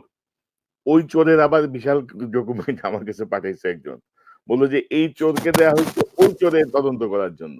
জি বলেন। এখন আমি আপনাকে সরার ভাই, যেহেতু আপনার এখানে অনেক মানুষ শোনে, তাই আপনি আপনার কাছে, যেহেতু জোনায়েদ ভাই আন্দোলনে ছিলেন, আমি একটু কানেক্ট করতে পারবো। ঢাকার পাশের দিকে তো স্টালিনগ্রাদ হয়ে উঠেছিল আমাদের আন্দোলনের যাত্রাবাড়ি। আর নিশ্চয়ই জানেন, ঢাকার প্রথম থেকে শেষ পর্যন্ত আন্দোলনের প্রাণকেন্দ্র হয়ে উঠেছিল রামপুরাটা। রামপুরা বাড্ডা থেকে একদম নতুন বাজার পর্যন্ত, শুরু থেকে একদম, বিশেষ করে যেদিন ঢাকা বিশ্ববিদ্যালয়ে হামলা করে চূড়ান্তভাবে আন্দোলন শেষ করার চেষ্টা করা হলো, তারপরের দিন থেকে প্রাইভেট ইউনিভার্সিটি গুলো যেরকম জেরে উঠতো, আমি যেহেতু রামপুরে আমার বাসা, আমি রামপুর আন্দোলনের শুরু থেকে শেষ দিন পর্যন্ত তো ছিলাম। আমি ভাই আপনার মাধ্যমে শহীদদের কথা যেহেতু হলো, মানে একটা গল্প এখনো মনে হয় অনেকে জানে না। আমরা ইনকিলাব মঞ্চের পক্ষ থেকে এরকম একটা পরিবারে 2 দিন আগে গিয়েছিলাম, বাড্ডা শাহজাদপুরের একটু ভিতরের দিকে। শুধু এই ক্রাইসিসটা আপনাকে বলি, এই ফাঁকে এটাও বলে রাখি, যদি অন্তত সরোয়ার ভাইয়ের চ্যানেলের মাধ্যমে এই পরিবারটা যদি কিছু হয়, আমরা তো আসলে অসহায়। আমি আপনাকে শুধু বলি, 19 তারিখের আন্দোলনে মনির হোসেন নামের একজন, তার বয়স 30 বছরের মতো, তিনি বিকেলে তিনি একটা ট্রাভেল এজেন্সিতে চাকরি করেন, শাহজাদপুরের আন্দোলনে আসলেন এবং গুলিবিদ্ধ হলেন, মারা গেলেন। তো তারা 3 ভাই বোন। তার বোন তার লাশটা আনার জন্য 6 দিন পর্যন্ত ঘুরলো থানায় থানায়। মেডিকেলে স্বাভাবিকভাবেই তাকে বললো যে থানায় ক্লিয়ারেন্স না দিলে লাশ পাবে না। তার বোনও খুব ডিটারমেন্ট ছিল যে অন্তত সে মাটিতে যেন তার ভাই লাশ পায়, এই জন্য চেষ্টা করছিল।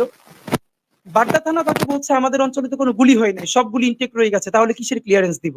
গুলশান থানা বলছে কোনো গুলি করা হয় নাই, অথচ তিনি গুলিতে মারা গেছেন। এরকম 6টা দিন ঘুরে শাহবাগ থেকে যখন ক্লিয়ারেন্স পাওয়া গেল, তার ভাইয়ের লাশটা যখন সে বুঝে পেল, তখন বড় ক্রাইসিস তৈরি হলো।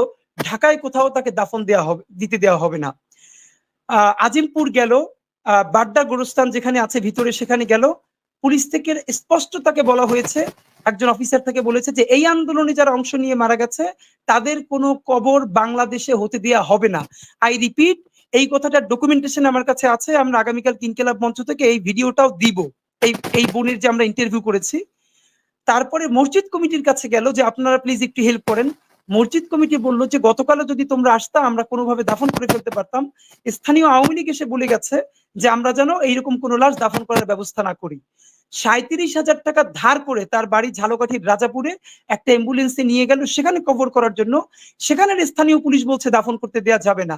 তাদের কাছে আর কোনো টাকা ছিল না। 4,000 টাকা স্থানীয় পুলিশকে ঘুষ দিয়ে কাউকে না জানিয়ে তারপর রাজাপুরে দাফন করা হলো। বলা হলো যে এমনিতেই মারা গেছে, এই সেই বলে দাফন করা হলো।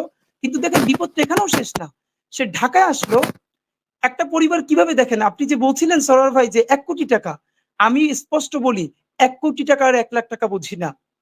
যেই পরিবারের একমাত্র উপার্জনক্ষম ব্যক্তি মারা গেছে তার পরিবারকে পুনর্বাসন করতে হবে, যে আর কোনোদিন তার পরিবারের কাছে ফিরবে না। টাকায় কি হবে? আপনি শুধু খেয়াল করেন, যেই ছেলেটা মারা গেছে তার বাবা মা বেঁচে আছে, 3 ভাই বোন, তিনি একমাত্র সংসারের উপার্জনক্ষম ব্যক্তি। তার বাবা এই শোকে নিতে না পেরে ছেলে মারা যাওয়ার 1 সপ্তাহ পরে মারা গেছে। আরো ক্রাইসিস হলো, তার মা প্যারালাইজ ছিল, হুইল চেয়ারে ছিল, কিন্তু এমনিতে সবই ঠিক ছিল। ছেলের এই মৃত্যু এইগুলো সহ্য করতে না পেরে তার 1 সপ্তাহ পর তার মাটাও মারা গেল। একটা পরিবারের ছেলে মারা গেছে, তার বাবা মারা গেছে, তার মা মারা গেছে, তার ভাইটা, ছোট ভাইটা এগুলো নিতে না পেরে এমন ভাবে ড্রাগ নেওয়া শুরু করলো, তাকে এলাকাবাসী 10,000 টাকা তুলে বাড্ডার একটা রিহাব সেন্টারে ভর্তি করলো। এখন পরিবারে এই মেয়েটা একা। আমরা বাসায় গেলাম, তার খালাতো বোন তারা এসে কোনো মতে তাকে পাহারা দিচ্ছে। আমি আপনাকে এখন যেটা বলতে চাই সেটা আরো ভয়ানক। তো তাকে স্থানীয় আওয়ামী লীগ কাউন্সিলরের একজন কাউন্সিলর, যিনি সাবেক কাউন্সিলর, সে তার বাসায় লোক পাঠালো, জিজ্ঞেস করলো তোমরা কি কোনো মামলা করবা নাকি? ও বললো হ্যাঁ মামলা তো করবো। বলো আওয়ামী লীগের বিরুদ্ধে কারো করবা? দুই এক তিন জনের নাম জিজ্ঞেস করলো, বলে হ্যাঁ করতেই তো পারি। অদ্ভুত ব্যাপার, তখন তাকে বললো যে মামলা টামলা করে কোনো লাভ হবে না, এগুলো শুধু শুধু করতে যেও না, তোমার তো কিছু টাকা পয়সা দরকার, 2.5 লাখ টাকা তোমাকে দিয়ে দিচ্ছে, তুমি এটা দিয়ে চলো। তুমি এটা স্বাভাবিকভাবেই, তার ভাই চলে গেছে, একমাত্র উপার্জনক্ষম ভাই, তার মা নাই বাবা নাই, ভাইটা রিহাবে চলে গেছে, সে তো রিয়াক্ট করবে। তখন যখন বললো, তখন তাকে যাওয়ার সময় বলে গেল, বুঝছি তোমাকে বাসার থেকে না সরালে হবে না, দেখতেছি। আমি একটা কথাও নিজের মতো করে বলছি না, এগুলো সব ডকুমেন্টেড আমাদের কাছে আছে। আমি জিজ্ঞেস করলাম স্থানীয় বিএনপি বা অন্য কারো কাছে আপনারা এই কথাটা বলেছেন? বলে হ্যাঁ আমরা বলেছি। তারপর তারা নাকি তাকে জিজ্ঞেস করেছে, সে বলেছে কাউন্সিলর তাকে পাঠিয়েছে। তো আপনি, আপনার মাধ্যমে প্রথমত আমি দাবি জানাতে চাই, এই মেয়েটা কোথায় যাবে? তার নিরাপত্তা কে দেবে? সে কি খাবে, কিভাবে চলবে? আমরা কিছু পারি নাই, হাতে কিছু টাকা দিয়ে এসেছি, বলেছি আপা শুধু এটা থেকে একটু ডাল চাল কিনেন। আমি আপনার সকল দর্শক এবং আপনার কাছে শুধু অনুরোধ জানাতে চাই, আমরা চেষ্টা করছি অন্তত এই মেয়েটাকে কোনো একটা প্রাইভেট কোম্পানিতে হলেও ন্যূনতম একটা কাজের জায়গা, এটা হলো আমাদের। তাহলে আপনি চিন্তা করেন এরকম কত হাজার পরিবার, তার বাবা, তার মা, তার ভাই, তার বোন চলে গেছে, পরিবারটার জীবনে ঘুরে দাঁড়াবে না, কি টাকায় কি হবে? যে কোনো ভাবে হোক, আমরা যদি আমাদের শহীদদেরকে পুনর্বাসন করতে না পারি, আমাদের যারা হাত পা হারিয়েছে, আমাদের অন্ধ হয়ে গেছে, আমাদের বিপ্লব সফল হওয়া তো দূরের কথা, বাংলাদেশ যেদিন আর চূড়ান্ত বিপদে পড়বে, বাংলাদেশের কোনো মানুষ আর কোনোদিন রাজপথে নামবে না। কারণ তারা জানবে 18 কোটি জনতার মতো অকৃতজ্ঞ নেমক হারাম কোন জাতি বাংলাদেশে নাই। তারা তাদের শহীদদের পাশে দাঁড়ায় নাই, তারা তাদের আহত ভাই বোনদের সাথে দাঁড়ায় নাই। অতি সত্বর সরকার যদি কোনো টাকার হিসাব জানি না, পুনর্বাসন করতে হবে, আই রিপিট, পুনর্বাসন করতে হবে এবং তাদের সাথে দাঁড়াতে হবে। তো আমি আপনার মাধ্যমে জানাতে চাই, যদি কেউ এই মেয়েটার দায়িত্বটা নিতে চায়, অন্তত তাকে একটা চাকরি করে দিয়ে, আমি আসলে নিজেকে আজকে খুব কঠিনভাবে কন্ট্রোল করছি ইমোশন। আমি বলেছি যে না আজকে আমি ইমোশনাল হব না, আমরা ইন্টারভিউটা নিতে পারি নাই, আমরা আসলে বারবার চোখ মুছতেছিলাম। এরকম হাজার হাজার গল্প আছে। সরোয়ার ভাই আমি আপনাকে বলি, আপনি তো বাইরে আছেন, যদি সম্ভব হয়, আমাদের দেশে তো ওরকম বড় কোনো ডিরেক্টর এক্সপার্ট ওরকম কেউ নাই, বিশ্বাস করেন, ইন্টারন্যাশনাল মানে খুবই স্কলার ওরকম যদি কোনো ডিরেক্টর থাকে, এই জুলাই ম্যাসাকারকে কেন্দ্র করে 100-র বেশি মুভি বানানো সম্ভব, যেটা প্রত্যেকটা অস্কার ছাড়িয়ে যাবে। আমাদের সেরকম ন্যারেটিভ নির্মাণের কিন্তু কোনো পথ আমরা পাচ্ছি না। সুতরাং একটাই আপনার কাছে দাবি, আপনার মাধ্যমে আমি জানাতে চাই, সরকারকে অতি সত্বর শহীদদের জন্য তারা কি করছে, 5 লাখ টাকা মানে কি, পুনর্বাসনের কথা বলতে হবে। আহতদের জন্য কি করছে চিকিৎসা ছাড়াও, এটা তাকে জানাতে হবে। এবং সর্বশেষ যেটা বলতে চাই, এই জুলাই বিপ্লব, এই রেড জুলাই, এই জুলাই মেসাকার যদি বেহাত হয়ে যায়, আমার মতো, জোনায়েদ ভাইয়ের মতো হাজার হাজার তরুণ ছাত্র জনতা যারা মাঠে নেমে এসেছিল কিছু চিন্তা না করে জীবনের, আপনি নিশ্চয়ই জানেন আমাদের বাবা মা কবর দেওয়ার জন্য আমাদের হারও খুঁজে পাবে না, কিন্তু এমন অবস্থা বাংলাদেশে হবে। সুতরাং ওসমান হাদি, জি ধরেন প্লিজ, জুলাই বিপ্লবকে আমরা কোনোভাবে ব্যর্থ হইতে দিব না। প্রয়োজনে এই বিপ্লবের ফায়দা নিয়ে যারা বেহাল তাদেরকে ঘাট ধরে নামাই দিব। রে ভাই, কিসের উপদেষ্টা, কিসের কি ঘাট ধরে নামাই দিব আমরা? আমরা কি তোমাদের চেহারা দেখার জন্য বসাইছি নাকি ওইখানে? তোমরা টাউটারি করবে ওইখানে বসা, দুইজন ছাত্রকে উপদেষ্টা বানাই ভাবতেছো যে সরকার থেকে পকেটে নিয়ে নিচ্ছ তোমরা। ওদের ধান্দা অন্য রে ভাই। মানে আসল জায়গায় কাজ না করে, আসল জায়গায় হাত না দিয়ে, এই যে আহতদের চিকিৎসা হচ্ছে না, এই যে চোখের চিকিৎসা আপনি বাংলাদেশে পাঠাচ্ছেন, আপনি বিদেশে পাঠান। বাংলাদেশের চিকিৎসার বিষয়ে যে পরিমাণ ধীরগতি, আপনি যদি আহতদের কথা শুনেন, এরা জীবনের তোয়াক্কা না করে মাঠে ময়দানে নামছে, চোখ হাত পা এবং তাদের যে মানে দৃশ্য, এটা আপনি সহ্য করতে পারবেন না।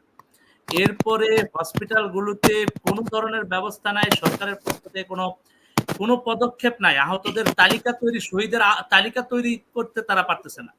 তারা যে প্রত্যেকজন, এর মধ্যে কতজন আহত শহীদ হয়ে গেছেন আপনারা নিশ্চয়ই জানেন যে 5 তারিখের পরেই অনেক আহত শহীদ হয়েছেন জি জি জি জি। হসপিটালে চিকিৎসা অবস্থায়।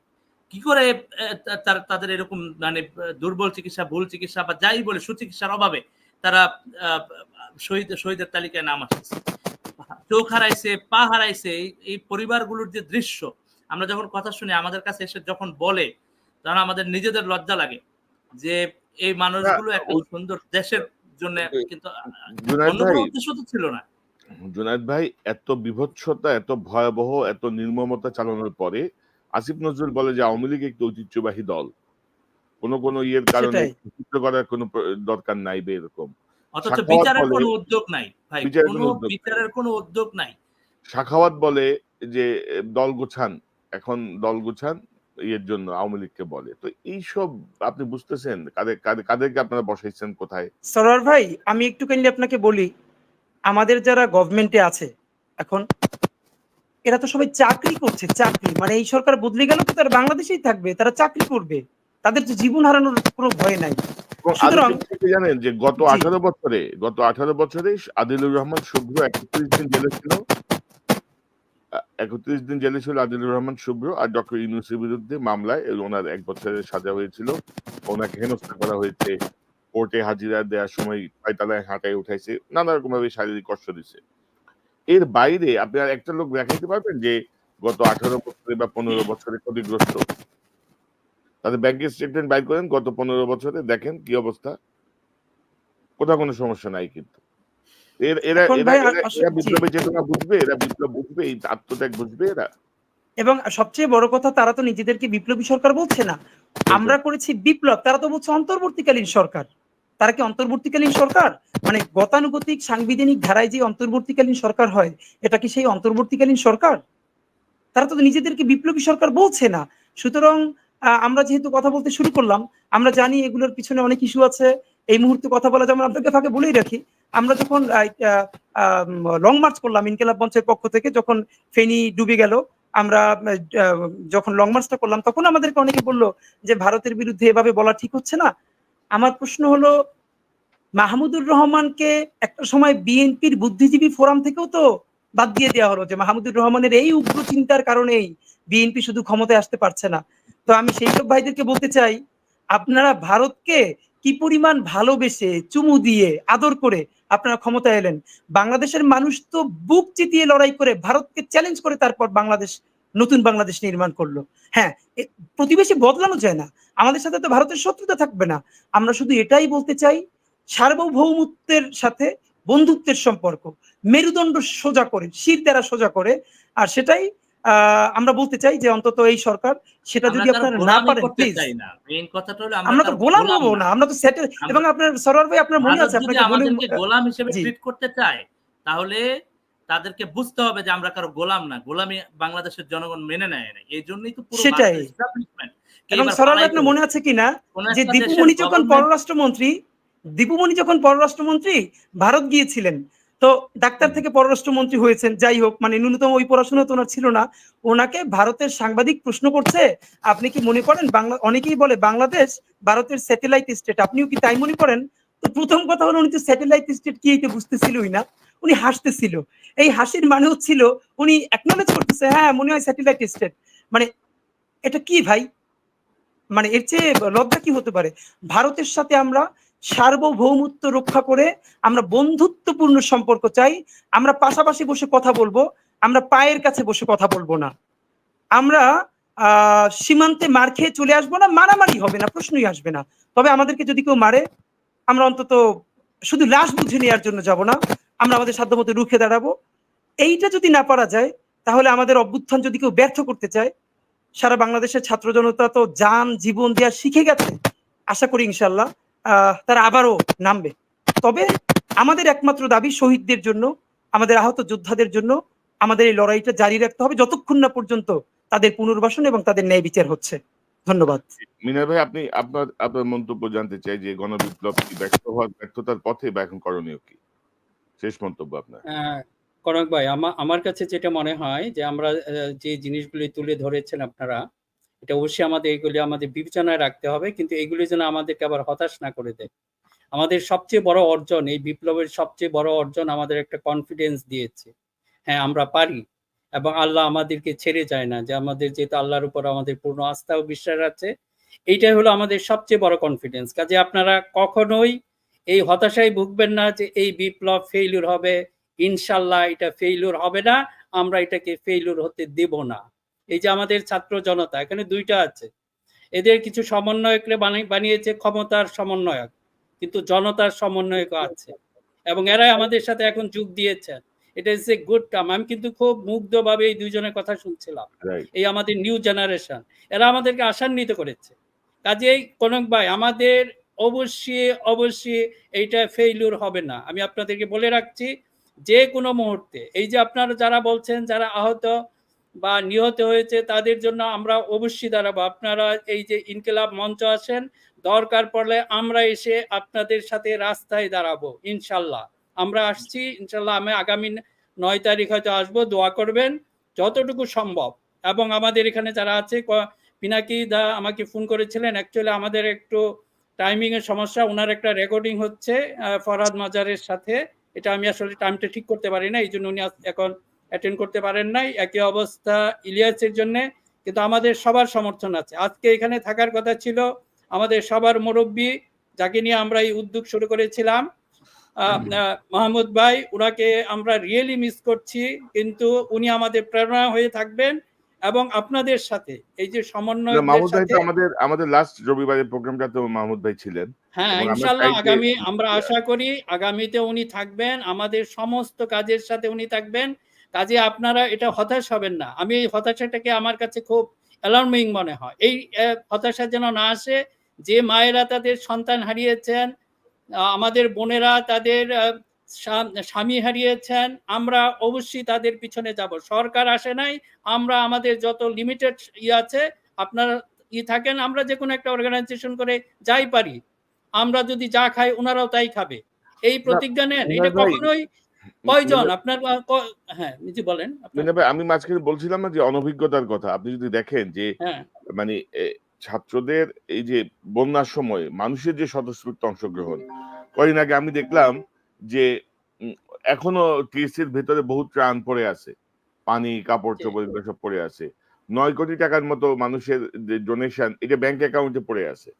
তো এইভাবে যদি হয় ভবিষ্যতে মানুষ কিন্তু আগায় আসবে না। কিন্তু এইটাই বলছি, এদের অদক্ষতা অযোগ্যতা যেগুলি ছিল, কারণ আগের সরকার কি করেছে দেখেন। এই জন্য একটু আমি আমাদের যে মেরিটাইম সেক্টর নিয়ে আমরা পরবর্তী সংখ্যা আবার করে বলবো। এই যে দেখেন প্রত্যেকটা জায়গায়, এই যে আমাদের বলি যে অন্তত পক্ষে আজকে একটু বলে রাখি, যেহেতু আমার কথাটা তখন শেষ হয় নাই, যে এই যে মনে করেন ডিজি শিপিং, যেটা heart of the shipping sector, এখানে অবশ্যই একজন মেরিটাইম বিশেষজ্ঞ থাকতে হবে। আপনারা এখনো আগের সরকারের যে পলিসি সেই জিনিসটাই ফলো করছেন। কাজে ফর গড সেক আপনাদেরকে বলছি, অন্তত কোনো জায়গাগুলি, doctor Mohammad Yunus, with due respect আপনাকে বলছি, আপনি এই কথাগুলি শুনেন। আপনাকে ফেলিউর করা সেটা আমাদের উদ্দেশ্য না, কিন্তু দেখা যাচ্ছে প্রায় 60 দিন হয়ে যাচ্ছে, কোনো নরণচরণ নাই। এই যে কথাগুলি বলছি, এইগুলি আমার নিজের জন্য না, আমি ওই পোস্টে কখনোই বসবো না, আমি আপনাকে বলি, এবং আমার কোনো ক্লোজ কেউ ওখানে বসবে না। আমি চাই যে একজন যোগ্য মানুষকে এই জায়গায় বসান। আপনারা তো সব সেক্টরে একই কাজ করেন, আমি জাস্ট একটা সেক্টরের কথা বললাম, প্রত্যেকটা সেক্টরে যান একই অবস্থা। যেগুলি সিকিউরিটি রিলেটেড, একটা তো হলো ধরেন টেকনিক্যাল বা অন্যগুলো, এটা অন্য সমস্যা হতে পারে। এই যে এনএসআই বলেন বা ডিজিএফআই বলেন, এই লোকগুলি কে বসে আছে? এটা তো দেশের সিকিউরিটির জন্য, এমনকি এবং ভেরি আনফরচুনেটলি মিনার ভাই, এখন পর্যন্ত আমার ধারণা যে এনটিএমসির কাজ বহাল আছে। ওই যে বট কমেন্ট, উল্টাপাল্টা কমেন্টস করার এইসব সেক্টর সব বহাল আছে। এরা কোনো কেউ কারো কোনো মাথা ব্যথা নাই আর কি এইসব বিষয় নিয়ে। না এখন যদি কনক ভাই, আমি যে কথা বলছি যে আপনারা যদি, আমাদের এমন না যে আমাদের পদ পদবি দিতে হবে, যে কথাগুলি বলবো এইগুলি একটু শুনতে চেষ্টা করেন। আমরা যেটা বলছি এটা দেশের কল্যাণের জন্য। এখন মনে করেন যে জায়গায়, আমি তো এইটা জানি, আমি এক্সপার্ট না, কিন্তু আমি তো একজন এক্সপার্টকে সেই জায়গায় আমি তার পরামর্শ নিব, তার পরামর্শ মতো কাজ করব। এটা যদি না করে তাহলে তো ফেলিউর হতে বাধ্য। আর আপনারা যদি এটা না করেন, এখন কথাটা বলে রাখি কনক ভাই, যদি না করেন, আমি এটা বলবো this is the political problem. এই যে আমাদের পলিটিক্যাল ফোর্স গুলো আছে দেখেন, দুইটা দলের ভিতরে, এটা আমাকে খুব পেইন দেয়। আমি জানি না এই যে জামাত এবং বিএনপির মধ্যে আমি কোনো দলকেই হ্যাঁ, দুটাকেই পছন্দ করি, but I don't belong to any one of them. কেন করি না সেটা আমি ইচ্ছা করে, আমি ডিপলিটিসাইজের এগেনস্টে। তারপরে কেন রাখি যে কিছু কিছু মানুষ এভাবে থাকতে হবে, যারা কিছু কথা বলবে। এই যে আপনারা যে শুরু করেছেন, যেটাই যত কিছু লজিক বা তর্ক বা যুক্তি যার পক্ষেই যাক, ওভারঅল এটা পলিটিক্যালি ইনকারেক্ট। এটা কে করতেছে, করতে পারে এই যে সরকারের ভিতর থেকে কেউ। আপনারা সেই ব্যাপারগুলি আল্লাহর ওয়াস্তে বলছি এখন। হ্যাঁ, যখন আপনারা পারস্পরিক প্রতিদ্বন্দ্বিতা করবেন সেটা অবশ্যই হবে। আমরা তো কখনো বলি না দুইটা দল মিশে যান, কিন্তু this is not the time. বারবার বলছি, আল্লাহর ওয়াস্তে আপনাদের হুঁশ ফেরান। এই যদি আমাদের ফেইলুর হয়, এই একটা জায়গায় হতে পারে, যদি জি আপনাদের ভিতরে এই অনৈক্যটা। জি মিনার কাজেই ভাই, আপনাকে আল্লাহর ওয়াস্তে। জি, আপনাকে ধন্যবাদ, আপনাকে ধন্যবাদ। আশা করি মানে এরা যদি না বুঝে, মানে পার্টিগুলো যদি না বুঝে, উষ্টা খাবে, সোজা বাংলা কথা, উষ্টা খাবে। মানে না না, কনক এত ভাই, এত আমরা বসে ভাই, থাকবো না। ভাই আপনাকে, না, আমি আমরা আপনাকে বলি, এত তুতু তুতু করারও কিছু হয়নি, এত তুনু নুনু করারও কিছু হয়নি, বুঝছেন না? এত এত ইয়ে সৃষ্টি হয়নি যে না, ওনাদেরকে তারা আমাদের যদি একবারে। ছেড়ে দেয়, হ্যাঁ, কনক ভাই, তারা যদি ছেড়ে দেয়, ছেড়ে দেখ, new party will take over. দেশকে আমরা ব্যর্থ খুব হতে দিব স্বাভাবিক না। কথা, খুব সহজ স্বাভাবিক কথা, কথা। খুব স্বাভাবিক কথা। আপনারা যদি ফেইলুর হন, এই জনগণের যে প্রত্যাশা সেটা পূরণ করতে যদি ফেইলুর হন, new party will take over and will support them. এবং জুনায়েদ, আপনার কাছ থেকে আমরা লাস্ট শেষ মন্তব্য নিয়ে অনুষ্ঠানটা শেষ করবো। এবং আমার যেটা মনে হয় যে আপনারা যখন আন্দোলন করছিলেন তখন একটা সিদ্ধান্ত ছিল, যদি কোনো সমন্বয়ক গ্রেপ্তার হয় তার কোনো কথা গ্রহণযোগ্য হবে না, তার কোনো বিবৃতি বা কোনো মতামত আপনারা গ্রহণ করবেন না, অন্য সমন্বয়ক এগুলো চালাবে। আমার মনে হয় যে এখনো সেই জাতীয় সিদ্ধান্ত নেওয়ার সময় আসছে। সরকারের সঙ্গে যারা অ্যাফিলিয়েটেড, সরকারের আদর্শ অনুযায়ী যারা কাজ করছেন, তাদের দ্বারা যেন আপনারা প্রভাবিত না হন। আপনারা যেন এই বিপ্লবের চেতনা, এই যে জীবন দান, এগুলোকে ধারণ করতে পারেন। সেই জন্য আপনাদের মনে হয় যে আরো আরো স্ট্রংলি মাঠে থাকা উচিত। কোনো বিশৃঙ্খলা না, চাপ সৃষ্টি রাখা উচিত এদের উপরে। আপনি কি মনে করেন, খুব সংক্ষেপে?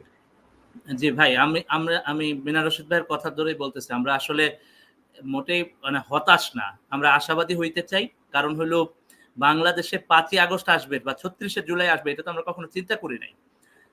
তো এই দীর্ঘ 16 বছরের এই বঞ্চনার পরে, নির্যাতন নিগ্রহের পরে সকল মানুষ মিলে যে স্বপ্ন দেখছি, এই স্বপ্নের তো আমি নিজের চোখে মাঠে ময়দানে দেখেছি, এরপরে দেখেছি। সুতরাং আমরা এই স্পিরিটটা ধারণ করে আগায় যেতে চাই। কারণ বাংলাদেশের সমস্ত জনগণের মধ্যে একটা মনস্তাত্ত্বিক পরিবর্তন ঘটছে, তাদের মনোজগতে বিশাল পরিবর্তন আসছে, সাহস তৈরি হয়েছে, কনফিডেন্স তৈরি হয়েছে, প্রত্যাশা তৈরি হয়েছে। সুতরাং কনক ভাই যেমন বলতেছিলেন যে যারাই এই প্রত্যাশার সাথে, যারাই এই বিপ্লবের স্পিরিটের সাথে, এই অভ্যুত্থানের স্পিরিটের সাথে, এই আত্মত্যাগের সাথে প্রতারণা করতে চাইবেন, তাদেরকে কিন্তু আসলে জনগণই আর অ্যাকসেপ্ট করবেন না।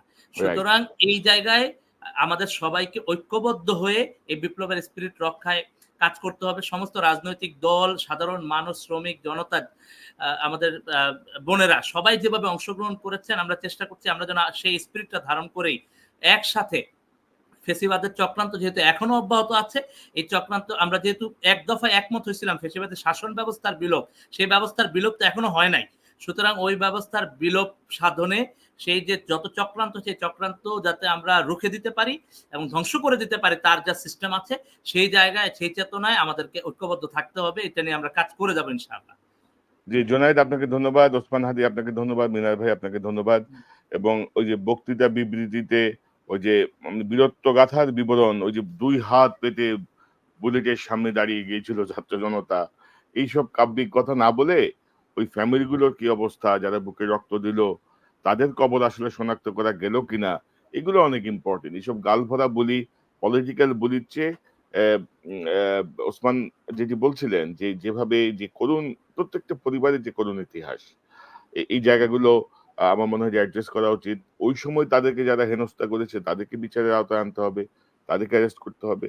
এখন পর্যন্ত যেভাবে যাচ্ছে এটাকে যাওয়া বলে না। মানে 60 দিন, আমি বলবো 60 দিন নষ্ট করছে এরা, 60 ডেজ তারা নষ্ট করছে।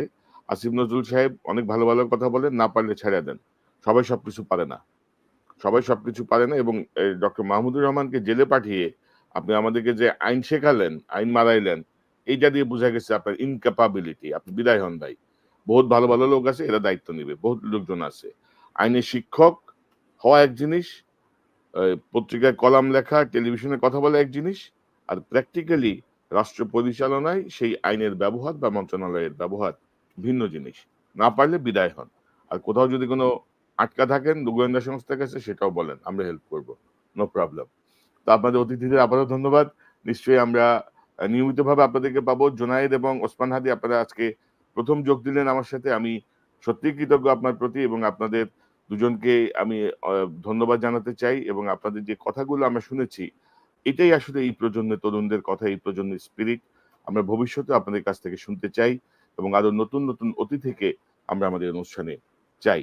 আপনাদের সবাইকে অসংখ্য ধন্যবাদ। দর্শক, এতক্ষণ যারা এই অনুষ্ঠান শুনলেন, নিশ্চয়ই আপনারা এই আলোচনা মর্মার্থ উপলব্ধি করতে সক্ষম হবেন। তত্ত্বাবধায়ক সরকার, অন্তর্বর্তীকালীন সরকার, বিপ্লবী সরকার, মানে বিপ্লবী সরকার তো না, অন্তর্বর্তীকালীন সরকার, তত্ত্বাবধায়ক তো নাই। ওরা একটা লেজে গোবরে অবস্থা। তারা ওই প্রথাগত রাজনৈতিক সরকারের মতো কথার ফুলঝুরি চলছে। বাস্তবায়নের সংখ্যা, বাস্তবায়নের অবস্থা খুবই কম। এবং বিশেষ করে ডক্টর মাহমুদুর রহমানের মতো একজন নির্যাতিত মজলুম ব্যক্তিকে তারা যেভাবে আইন শেখালো, আমাদেরকে আইনের দোহাই দিল, সেটা অত্যন্ত লজ্জাজনক। এবং এদের যে ইনক্যাপাবিলিটি, অযোগ্যতা, অব্যবস্থাপনা, সেটিরই প্রমাণ। আমার মনে হয় যে এগুলো সবগুলার পদত্যাগ করা উচিত। অ্যাটর্নি জেনারেল থেকে শুরু করে যে যেখানে আছে আরকি। এগুলো একটাও যোগ্য না আরকি। তাদের সেই যোগ্যতাই নেই। আমি ২ টো পয়েন্ট বলছিলাম, এতদিনে তারা হাইকোর্টে একটা বেঞ্চ ডেডিকেটেড করতে পারল না এইসব রাজনৈতিক মামলার জন্য। যারা এখানে এসে আত্মসমর্পণ করবে বা সাবমিট করলে তারা জামিন পাবে। এবং এর আগেও নজির আছে। সাজেদা চৌধুরীর ছেলে সাইমন, তার ১৩ বছরের জেল হয়েছে, সে একদিনের জন্য কোর্টে যায় নাই। কোর্ট তাকে জামিনও দিছে, ওই মামলা প্রত্যাহার করে নিছে। সো এইসব বহু দৃষ্টান্ত আছে। এইসব গর্দভের দল এগুলা জানে কিনা সেটাও আমি জানি না। তো দর্শক, ভালো থাকুন। আ আ এই চ্যানেলটার সঙ্গে থাকুন, সাবস্ক্রাইব করে মেম্বারশিপ নিয়ে আমাদের পাশে থাকুন। আবারও দেখা হবে ইনশাআল্লাহ। আসসালামু আলাইকুম।